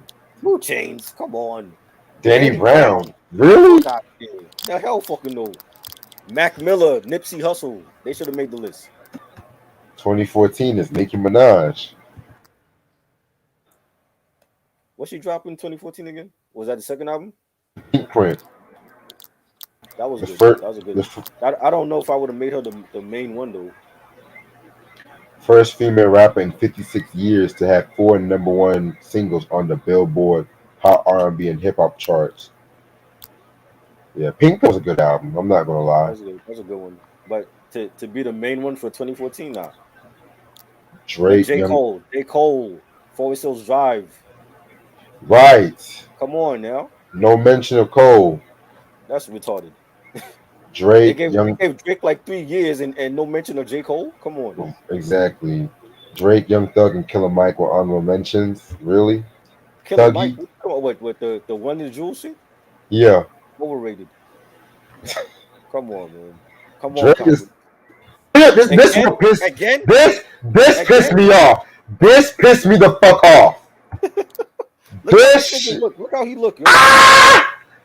To Pimp a Butterfly, hell no, should have been Look how this 2015. dude. Look how this dude look. Oh, The Views is one of his worst albums ever. Exactly. No, this was if you're reading this, it's too late. That was okay, but it's not better than To Pimp a Butterfly. Exactly. I don't fucking know. First Grammy nominated diss track with Back to Oh, Black, man. Hotline Bling. Nah. Shit. Again, where is Mac Miller? He was dropping consistent shit. Where was he at? Wale, where was he at? Even Wale was dropping some good shit at that time. Yeah, Future, Kendrick, and Cole were honorable Future, mentions. fuck out of here. This is complex, so I'm not surprised. You know what I'm saying? Oh, come on. Are you serious? But because he got a Grammy for that mixtape? Come on now. 2016 was Chance the Rapper. Stop it. The fucking Stop it. coloring book, the gospel album and shit. No. No. That that is not that is not the best shit for 2015. I'm sorry. Oh shit. I like coloring book, but I got tired of it after a while. It was good, but it is not the best album for 2015. Yeah, that was Hey, Tri- I'll take Macklemore and Ryan Lewis first album over that shit. Tribe's 2016 album was way better than That was that. dope. Yeah, that was a good album for what they had to work with. Yeah, Q-Tip got honorable mention, and Kendrick, and then Young Thug. No. Young Thug. Oh Lord. 2017. I want to throw up. I want to throw up already. Yes, 2017. Kendrick. Damn. Come on now. Yes, they got it right. Classic fucking album. Yes, damn. All right. Honorable mentions include Jay-Z, Joey Cardi. Badass. Joey Badass. Where his album at? American Badass. That was a No solid mention. album. Come on, man. Jay-Z, Cardi B, and Future. Fuck out of here. Where's Joey Badass? No Action Bronson? Come on. They fucking up. 2018, Pusha T. He had a great album. I don't know if I would make him the main one though. Yo, who was making these pictures, yo? He had a great album. My name Yeah, is my name. honorable mentions J. Cole, Finally, Drake, and Travis Scott. Who? Who was after J. Cole? Drake. Okay. Then Nah. Mr. Astro World, Travis Scott. No. Trash. 2019, The Baby. Hell fucking no. over West Side and Conway? Really? Over Exactly. Benny? Right. Fuck out of here. Who Honorable, was writing this shit at wait, Complex, yo? Betty was honorable mention and shit. Nah, Benny should be the main one. Tanner Talk 3? Fuck out of here. That's better, way better than that shit. Freddie Gibbs had a fucking bandana album. Come on, man. Young Thug. Come on, man. I disagree with this one. Lil Baby. Nope. Nah. You know what's crazy? Ain't none of them niggas touching what Rock Marcy was dropping, what Griselda was dropping, what Flea Lord was dropping. I can keep going on. Mayhem Loren. Come on, man. Like, Yeah, man. are these niggas hip hop or what? What are they? What are y'all motherfuckers? Shit. Freddie Gibbs, Lil Uzi Vert, and Bane the Butcher were honorable mention. How the fuck are you putting Freddie Gibbs in the same sentence with Little Uzi Vert, bro?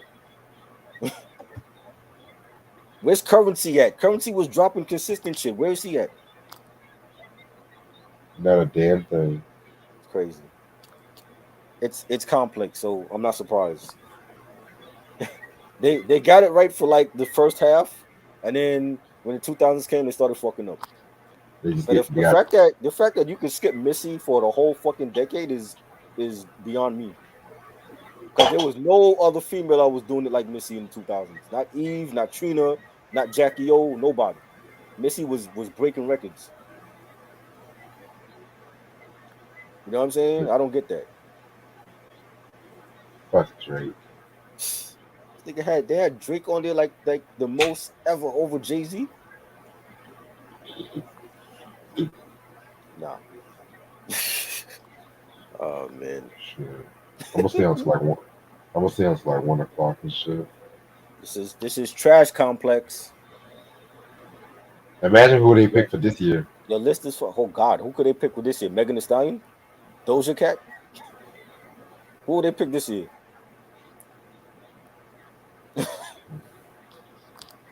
Get it right, Complex. Get it right. Y'all fucked it up.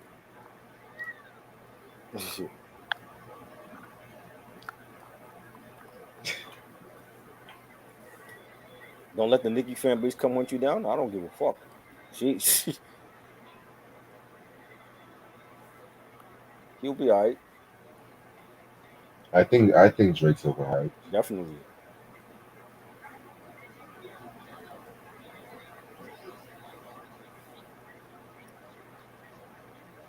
You should do your own list of the best rapper alive since '79. We just did it.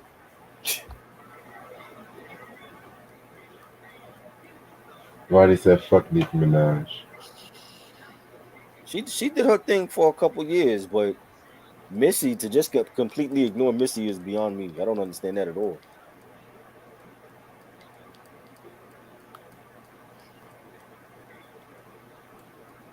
Do not understand that. The niggas don't know hip hop. They want to get that shit just to get people to come to the fucking business. For they clout chasing, you know? Right.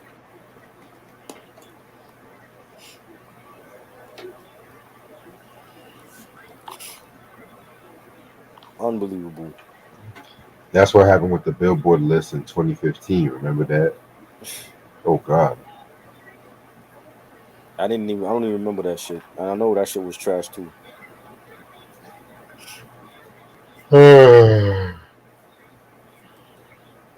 She have hits. She got hits, but to completely ignore Missy for a whole decade, that's crazy. That's very crazy. Nicki was the only female there. She was for like a good 6 years before Remy came out of jail and Cardi B blew up and Megan Thee Stallion came out, you know.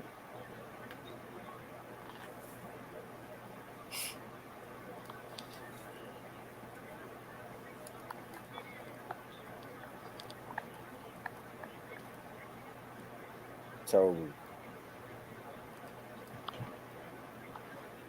They didn't even mention the clips. They just mentioned Pusha T and that was it.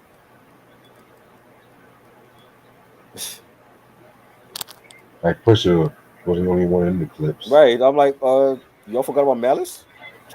He was pretty good too.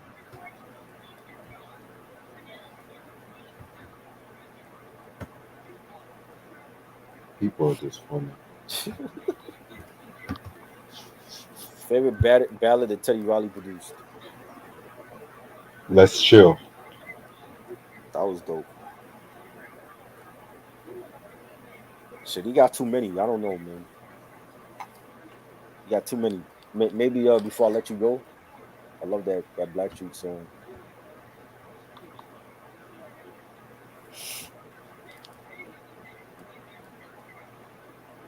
Top five MCs from the South. Scarface, Willie D, Andre, Killer Mike, Big Mike. Face, Luda, Andre, Ti, Ross. That's my five. Mark, salute, yo. What's good? Mark Nash, what's up, bro? Favorite ballad that Babyface produced. Ooh. That's a good one. Mmm. Very. He did Can We Talk, right? Yes, Then that's my pick. he did that. Appreciate it, Mark.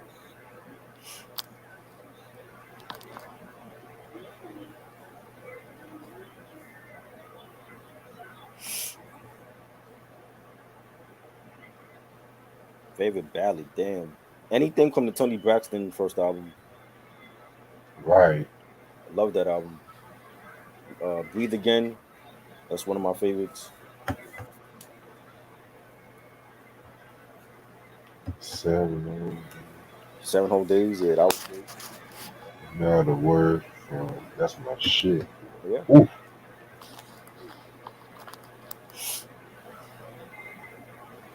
Would y'all consider Babyface a balladeer? Is he?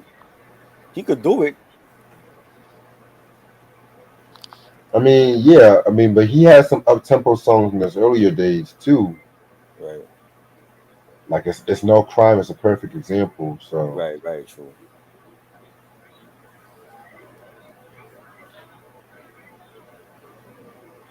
favorite rapper performance of a ton of energy.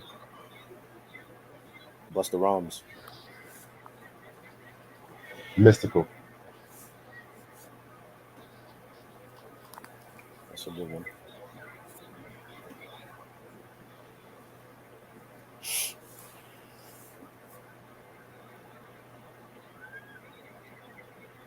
Shit. That complex list was just funny. That's funny. And that's the type of people that this generation wants to lead them into knowledge of the culture, that complex. When they totally dismiss Missy for a whole decade, you know what I'm saying? They should just They stop. they totally dismissed Sean Price. Like Sean Price is one of the illest lyricists alive, and they totally ignored his whole solo work. Like if it wasn't for him, Boot Camp wouldn't even be relevant right now. Like he kept them relevant in the 2000s. You know, Fonte, they didn't even mention Little Brother or Fonte.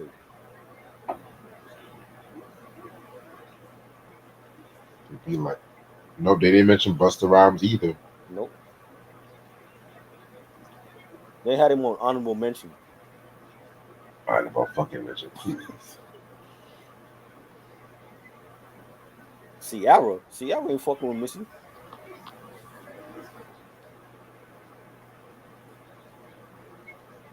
Missy versus Puffy. What?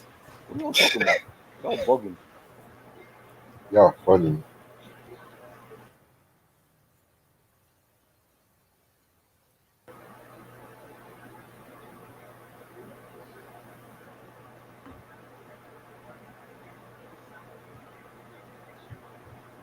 But yeah, Missy versus Puffy. Wow. What's Puffy gonna do on this? Because I can't stand the rain. Missy actually did shit for Puffy. So exactly, what Puffy is playing for that? Favorite rock ballad? Favorite rock ballad. Mm, I got one. Evanescence, My Immortal. That was a good one. Fleetwood Mac Dreams. Stain, It's Been a While. What? Stain, It's Been a While. Oh, that same was a group. Stain. Okay. Yeah, Stain. Yeah, it's a group. Missy needs to battle Busta Rhymes because she could definitely go toe to toe with Busta, but he doesn't want to battle her. Why? I definitely would put Missy against Busta.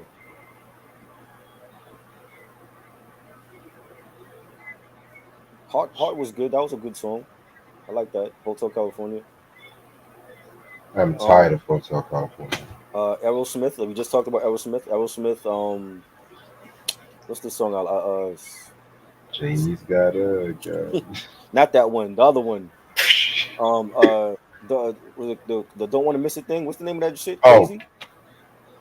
from Get a Grip. Get a grip. Yeah. I Yeah, forgot the name. crazy. Crazy. Yeah. Crazy was a good one.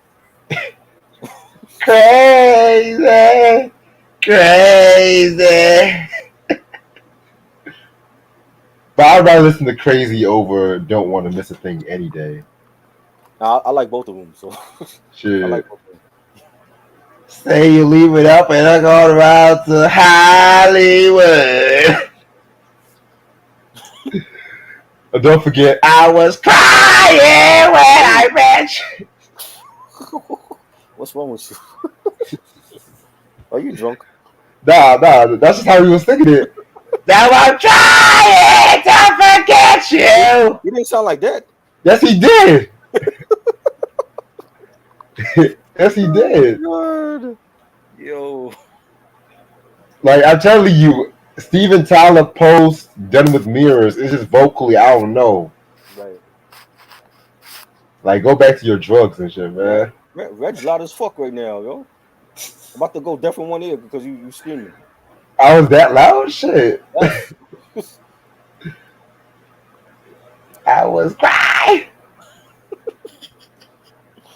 Oh God. Shit. That was when everyone were trying to be popular for like the soccer moms and shit. The soccer moms trying to be relive their golden years and shit. Oh God. So what you said he was doing MILF music or something? No, MILF rap? he was trying to go for that more female demographic. That's what I'm trying to say. Oh, well, he had a lot of older women following him. No, don't do it again. You sound like crap. Don't do it again. Yeah, my throat hurts, man.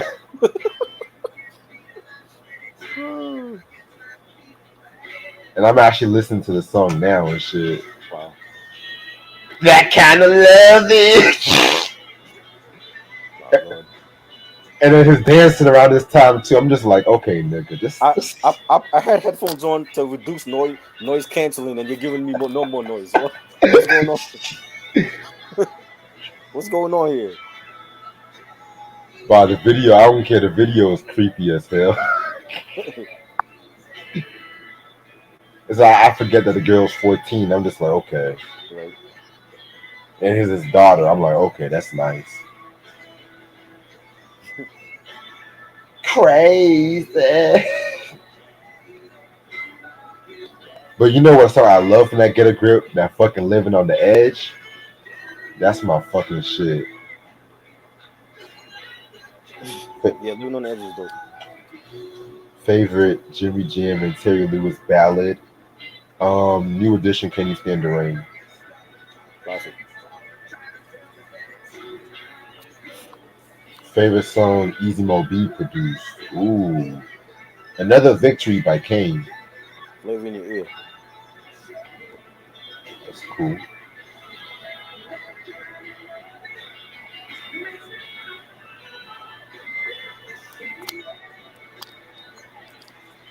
That kind of love. Oh, Oh God. I never done. What is this song even about anyway? Like, what the? Like he's I, crazy. He's crazy in love. oh shit! I listen to Crazy over crying and amazing. I can't stand dumb tracks and shit. I love her. I love crying. Crying was a dope song. Ugh.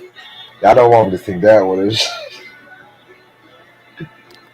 But you say you don't like Dude Looks Like a Lady? It was good, but they overplayed the song when it came out. It was like one of those overplayed songs on MTV back then. You feel like Mrs. Doubtfire also solidified that song too? Mrs. Doubtfire. Yeah. I didn't like that movie. What? No, don't care for that movie. No, Oh, I, okay. I don't. I'm sorry. I don't. What? What? There is something wrong with this country when they find that amusing when a grown ass man dresses up, does the cross dressing thing. Like it happened with Tootsie and Dustin Hoffman. Never cared for that film. The To Wong Fu never cared for that film. Mr. Doubtfire never cared for that film. What is it? I need to understand. What is it about American comedy that they find funny about a grown ass man dressing up as a woman? I don't get that. But it's not funny when a black man dresses up like a woman. What I said, I don't like to Wong Fu, and that had Wesley Snipes in it. I don't care I what that know, movie. but you know how with Tootsie and Mrs. Doubtfire, America loves those movies, but they're always so quick to label Tyler Perry as the devil when he does shit like Well, I mean, only saw one Medea film. I'm not a fan of Medea like that. that. You know what I'm saying? Again, it's like I don't see what's so like comical about a dude dressed up with pantyhose on and shit. What's so funny about that? But it's pretty much him trying to spend time with his kids. I mean, isn't that the For point? for who? For Mr. Doubtfire? Yeah, because he dressed up like they spend time with the kids and shit. I mean, it's a sweet story. I mean, I get it, but I get what you're saying. But it's like a sweet story, I guess. Like, I guess. It's a sweet story. You got that right, Rich. Hell, with Tootsie, this motherfucker pissed off. The only good part about Tootsie was when he revealed himself and everybody was watching the TV. Their reactions were, "Oh my god!" I need to Sam. What do you think about these movies? I need to ask Sam because Sam would understand what I'm talking about. Because I'm not a fan of dudes dressing up as women as grown ass women for comic relief. I don't see what's so funny about it. Hey, I don't like when John Travolta dressed up like a woman in Hairspray. I didn't like that either. So Did he win an Oscar for that one too? he did he? I think so. I don't care for films like that. Rocky Horror Picture. That's another film I don't care for. That was I'm just a a hype film. trans. That shit is so overhyped. I'm like, what the fuck is this? Is this a horror film? What is it? Give me Beetlejuice instead. Like This nigga said Beetlejuice. shit, shit.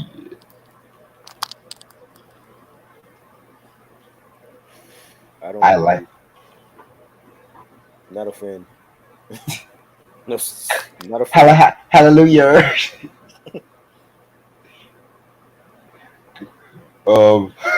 Appetizers. Let me stop. Slapstick comedy is different from shit like Mrs. Doubtfire and all that. Like slapstick comedy would be like Mr. Mom. You remember Mr. Mom? That was okay. The Steve Martin films, the slapstick comedy he used to do. Police Academy, shit like that. The Like that's jerk. funny, huh? Yeah, the jerk, yeah, shit like that. I'm just a jerk. Yeah, Jackass, yeah, Jackass was funny as hell. They were just doing stupid ass stunts. Yeah, but Mrs. Doubtfire had a slapstick too. Yeah, I mean, it was alright. It was all right. I'm just not a fan of those films, man. Like give me Animal House, give me Strike, Yes. yeah, Okay. Ferris Bueller. Give me those good times. Man, I love those films. Give me Fatal Attraction. That's not a comedy. To me it is. It's a comedy. It's a thriller, but it was a comedy because the top nigga not to be careful with them side chicks and shit. First of all, I mean, to me, I don't know about you, but I never saw Glenn Close attractive. So that's not a fatal attraction. Thank you. Oh That is my not a fatal god. attraction for me at all. Like I would kill myself before I sleep with her. You know what I'm saying? I would stick to the wife instead, man. Right? I'm you watching that movie and you see like how like crazy she acted. I'm like, this ugly bitch is like acting this crazy for what's her name? Kirk Douglas. I'm like, for real? Like really? When she burned the rabbit, I was like, Put okay. your dick in her. Like she's not pretty to me. Now if it was somebody like Sandra Bullock, I could understand that, or Jennifer Love Hewitt, but Glenn Close, no. You had me until you said Jennifer Love Hewitt. You didn't think Jennifer Love Hewitt was cute? Basic. Sandra Bullock is more sexier. I got you on Sandra. Well, damn it, Reg. I don't know what white girl you like. I'm just saying. I'm just throwing anybody out there. It could have been fucking Britney Spears all out there. I mean, if the conservatorship allows it, I guess. I mean, I've just thrown any chick out there other than Glenn Close. I'm like, Glenn Close is never cute to me.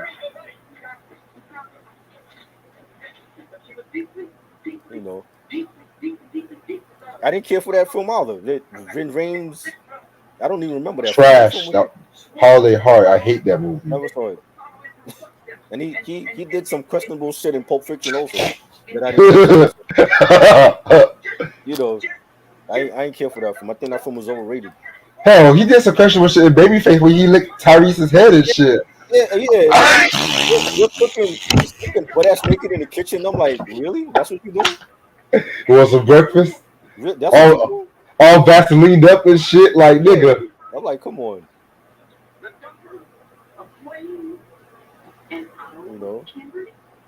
Jennifer Aniston is cute. You know what I'm saying? Like, you have a fatal attraction with her. She is unattractive to me. Well, she used to be cute. I don't know what happened to her nose. She is. Ever since Friends, I was more for. Even though I don't even watch Friends, I always thought Courtney Cox was sexier. I'm sorry. I don't know about that.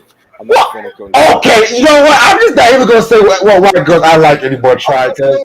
If you love her, that's cool. I'm just saying. Like, I'm trying to be civil rights, and shit. Like, there's something about a sexy blonde with a nice body that I like. Courtney Cox wasn't blonde last time I checked. So, well, I'm a brunette nigga. You're a brunette? Yeah. Who's your favorite top 3 brunettes? You like Courtney Cox and who else? Courtney Cox, Angelina Jolie, And this is gonna be surprising, but Joyce DeWitt from Three's Company and shit. Oh, Janet. Wow. Yeah, I yeah, always yeah. thought Janet. I thought Janet was a lesbian. I'll slap the shit out of you. I'll slap the shit. Wow. Hell, this is gonna be crazy. If you want to talk about, I even like Jane Curtin from SNL and shit. Wow, Jane Curtin. Okay. And yeah. I think she was a cute little white girl. When you go old, you go old. You go grandma status. She's not a grandma. She a grandma now? Grandma. Everyone's a grandma now and shit. People are grandmothers at 29 and shit. Yeah, Kim Basinger. Yeah. She was gorgeous when she was younger. Oh yeah, Kim Basinger. Okay. Linda Blair was gorgeous when she was younger. What was that white girl that was in that movie? Damn man. What you think about Joan Crawford? Joan Crawford? Yeah. What else is Joan Crawford? She was the British Joan Crawford? Huh? She British, right? Hold on, let me look it up. I don't think so. She was that crazy chick. Joan Crawford? Remember that movie Mommy Dearest? I saw that a long time ago. Y'all really think Jane Curtin was cute? Wow.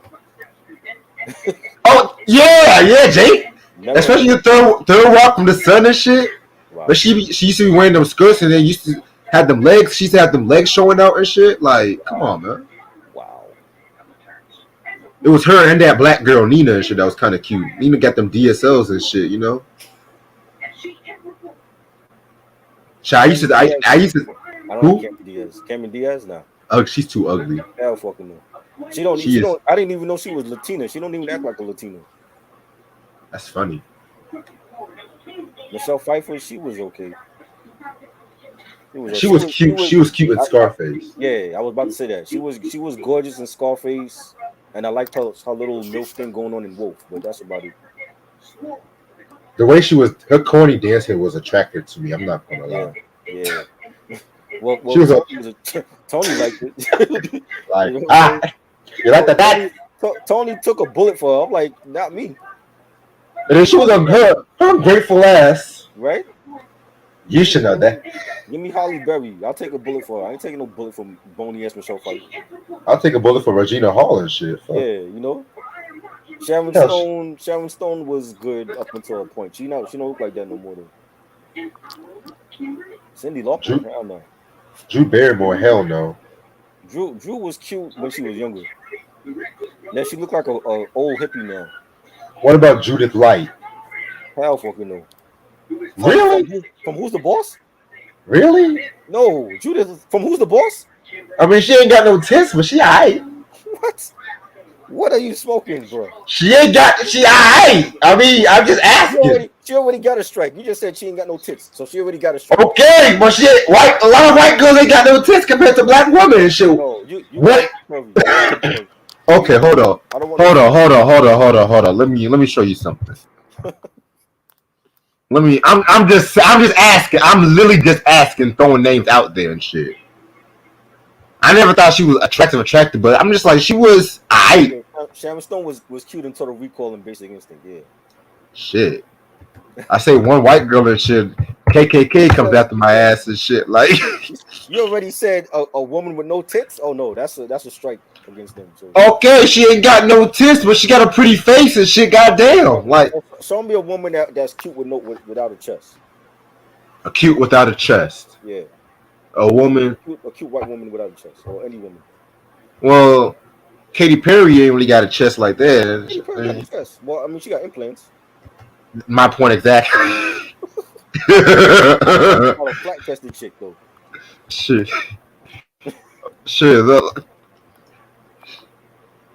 Oh God, hell! What the fuck? She look Jewish. No offense. I said she aight. No, I'm not into Jewish women like that. Way. No, is it the nose? Is it the nose or? Okay. Well, okay. How about Julia Louise Dreyfus? It's the nose, it's the hair, it's the everything. What about Julia Louise Dreyfus and shit? No, No. hell no, Okay, I never thought she no. was attractive. I never thought she was. I was just asking. Damn, nigga. Mary Lou Hanna in Taxi. Yes. Back in the 80s. Yeah, back in the '80s. That's what I meant. Diana I mean, but she wasn't really. I mean, she was cute, but she wasn't like anything to die for. To be honest, like Ross. No, yeah, I'll take Melanie Fiona over Diana Ross. I'll take Muhammad Ali's dying What about daughter.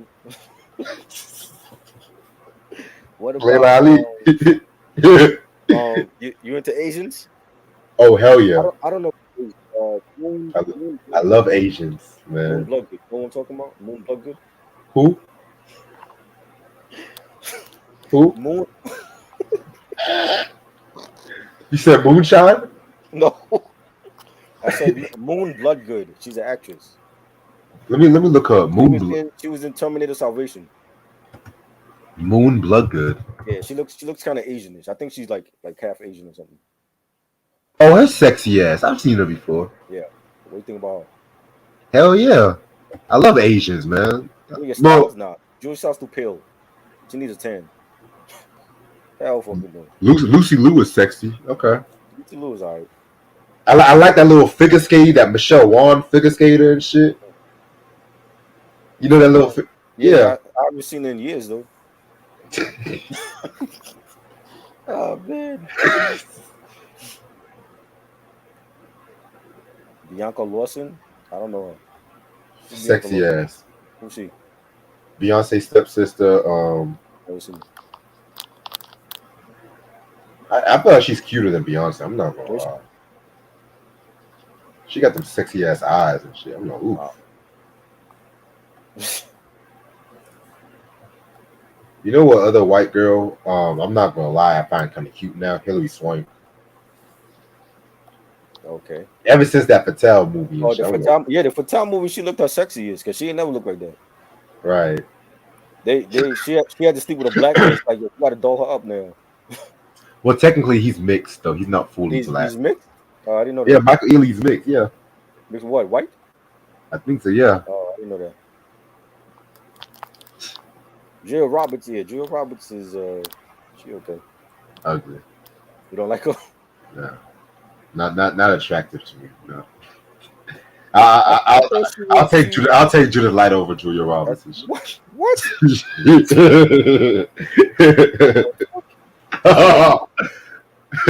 Wow. What about Marlena from Days of Our Lives and shit? Marlena? Yeah, that little girl that took. I don't fucking know. You have a thing for grandmothers. I'm convinced. I know this. First of all, I'm just saying when she was younger. When she was younger? Yeah, I'll just say it. Like back in the 60s? That's what you're talking about? I wasn't even born then, so I guess it would be like me in the afterlife, talking to Marlena. What about Apollonia? Oh yes, Apollonia. Well, old Apollonia, not facelift Apollonia now. She looked like a hot mess. I actually saw her Vlad interview the whole thing today and shit. Yeah. It was pretty good. She looked like a hot mess right now. But 80s Apollonia, yeah. She said how her and Prince were pretty much like best friends and shit, and Prince treated her like a. She was dating David Lee Roth and all that. I was surprised they didn't talk about the Sheila E. incident that happened last year and shit. What happened last year? Because Sheila E. Posted something about Prince, and Apollonia said you never cared about Prince. Oh, yada yeah, yada. yeah. I think you said that to me. Yeah. Yeah. Daisy Duke. Yeah, Daisy Duke was gorgeous. Yeah, she was alright. Carmen Electra was okay.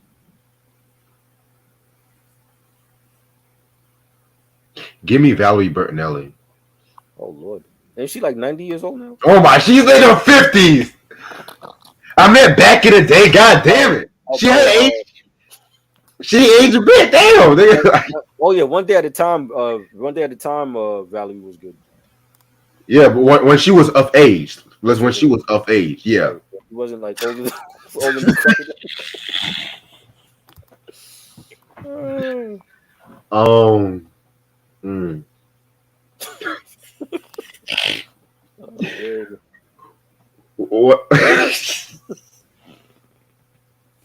Oh God. This nigga said Marlena. I can't believe you even said Marlena. It just came to my head. Damn, like You used to watch. You used to watch. Days of Our Lives with Marlena. no. I mean, it was a commercial, and then homegirl turned to the devil. I was just like, what kind Yes, of? I remember that. She was possessed. Yeah. My mom used to tape all that shit back in the day. She used to tape all that shit. And then fucking John had to dress up like a priest or whatever. Yeah, I'm like, you have to save her soul and all that. oh That shit shit. was like, you're basically ripping off The Exorcist. I'm surprised they didn't get sued. Oh shit. Man. Apollonia is Mexican. That's what we talked about. Mm. Yeah, Apollonia was fine. She was gorgeous. You know, I'll take a dead vanity any day over Marlena.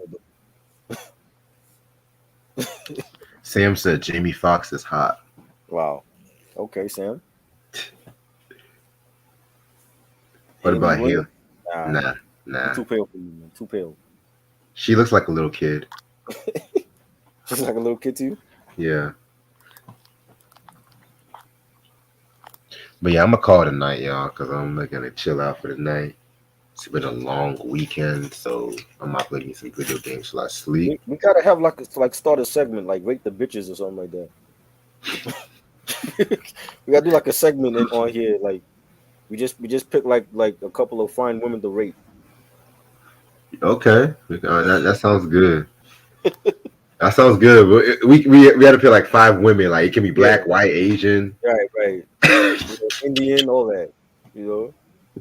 Give me what's her name? What's that the chick that married to Nick Jonas? What's her name? I don't even know. Forgot her fucking name. Something Chopra. Bianca Chopra or something like that. Yeah. You know who people think is fine, but I never saw the appeal? Selena Gomez. Yeah, I don't think she's cute. She still looks like a little kid to me. She looks like a teeny bopper, yeah. See, Britney Spears look like a grown woman now. She don't look like "Oops, Baby, Hit Me One More Time," Britney no more. It's Britney, bitch. Right, you know what I'm saying? Like she's grown now. Oh shit. Kyla Pratt now. No, I like that chick from Tariq's show. What's that chick name? Oh, you mean Lauren? Yeah, she fine. Yeah, she's always been pretty. She's fine. Tariq would be an idiot not to be with her. Wait, did you see the new episode yet? I'm gonna watch it right after this. You're gonna laugh once. You're gonna be amazed what Zeke does this time and shit. But that teacher, that professor chick is fine too. She fine, but I'm not gonna lie. I'm not gonna lie. I'm not gonna lie. She's like she's basic fine. She ain't fine. To me, if there was anybody in the Power universe, I would say was fine. It would be from Rock from Raising Kanan, the mom from Raising Kanan, and shit. She's way finer than shit. Yeah. Especially when that professor got niggas dying over her, yo. Right, I'm just like, I mean, really? I mean, she's cute, but hell, I wouldn't even be surprised if niggas were dying over Tasha and shit. Yeah. Tasha got a big booty, man. What? I love it. Shit. I watch it just for Tasha. You know. But yeah, man, I'm just like that teacher ain't gonna last, man. I think by the end of the 3rd season, something's gonna happen. But I don't see her lasting on there. But let me know as soon as you watch that episode because you're gonna laugh your ass off. Oh boy, I already know you did something stupid. My boy Zeke. Zeke caught up, man. That pussy got him caught up. You know? Shit, like I don't know nothing about that. I don't know nothing about no Ramirez. Jodie Watley used to be sexy. I don't think she's sexy no more. Yeah, she didn't age. I mean, she okay, but she didn't age that well. I mean, yeah, I don't know nothing about that. Ronnie said he would take a bullet for Raquel. Yeah, hell yeah. she like young niggas too and shit. Yeah, Fuck. that's right up your alley. Yeah. You know? But yeah, I'm about to handle some shit. But appreciate this try. We're gonna come back Tuesday at 8 o'clock. That's Tuesday at 8 o'clock, and then Thursday is gonna be at probably 9 o'clock. We'll do that. So yeah, man. Stay tuned for what we got Tuesday. Is something that we've been talking about forever, ever, forever. ever. Right. So stay tuned on that one. And Thursday, Ashley is gonna come and join us for this one. This is a hip hop group that definitely laid an impact and shit like that. You know what I'm saying? They were discovered by one of the most iconic figures in hip hop. So stay tuned on that one. And assume next week we're gonna talk about And in This Corner. And don't forget to send me the TV themes list too, so I can. Okay. Oh, when we doing that? That's this next week. Yep, next week. I'm gonna send you the list now then, because All right, let's hit it. Yes, sir. All right, try it. I'll see y'all Tuesday. I may or may not do a chat sometime this week. Well, it depends on what I'm doing. Let's just say that. Right. But peace.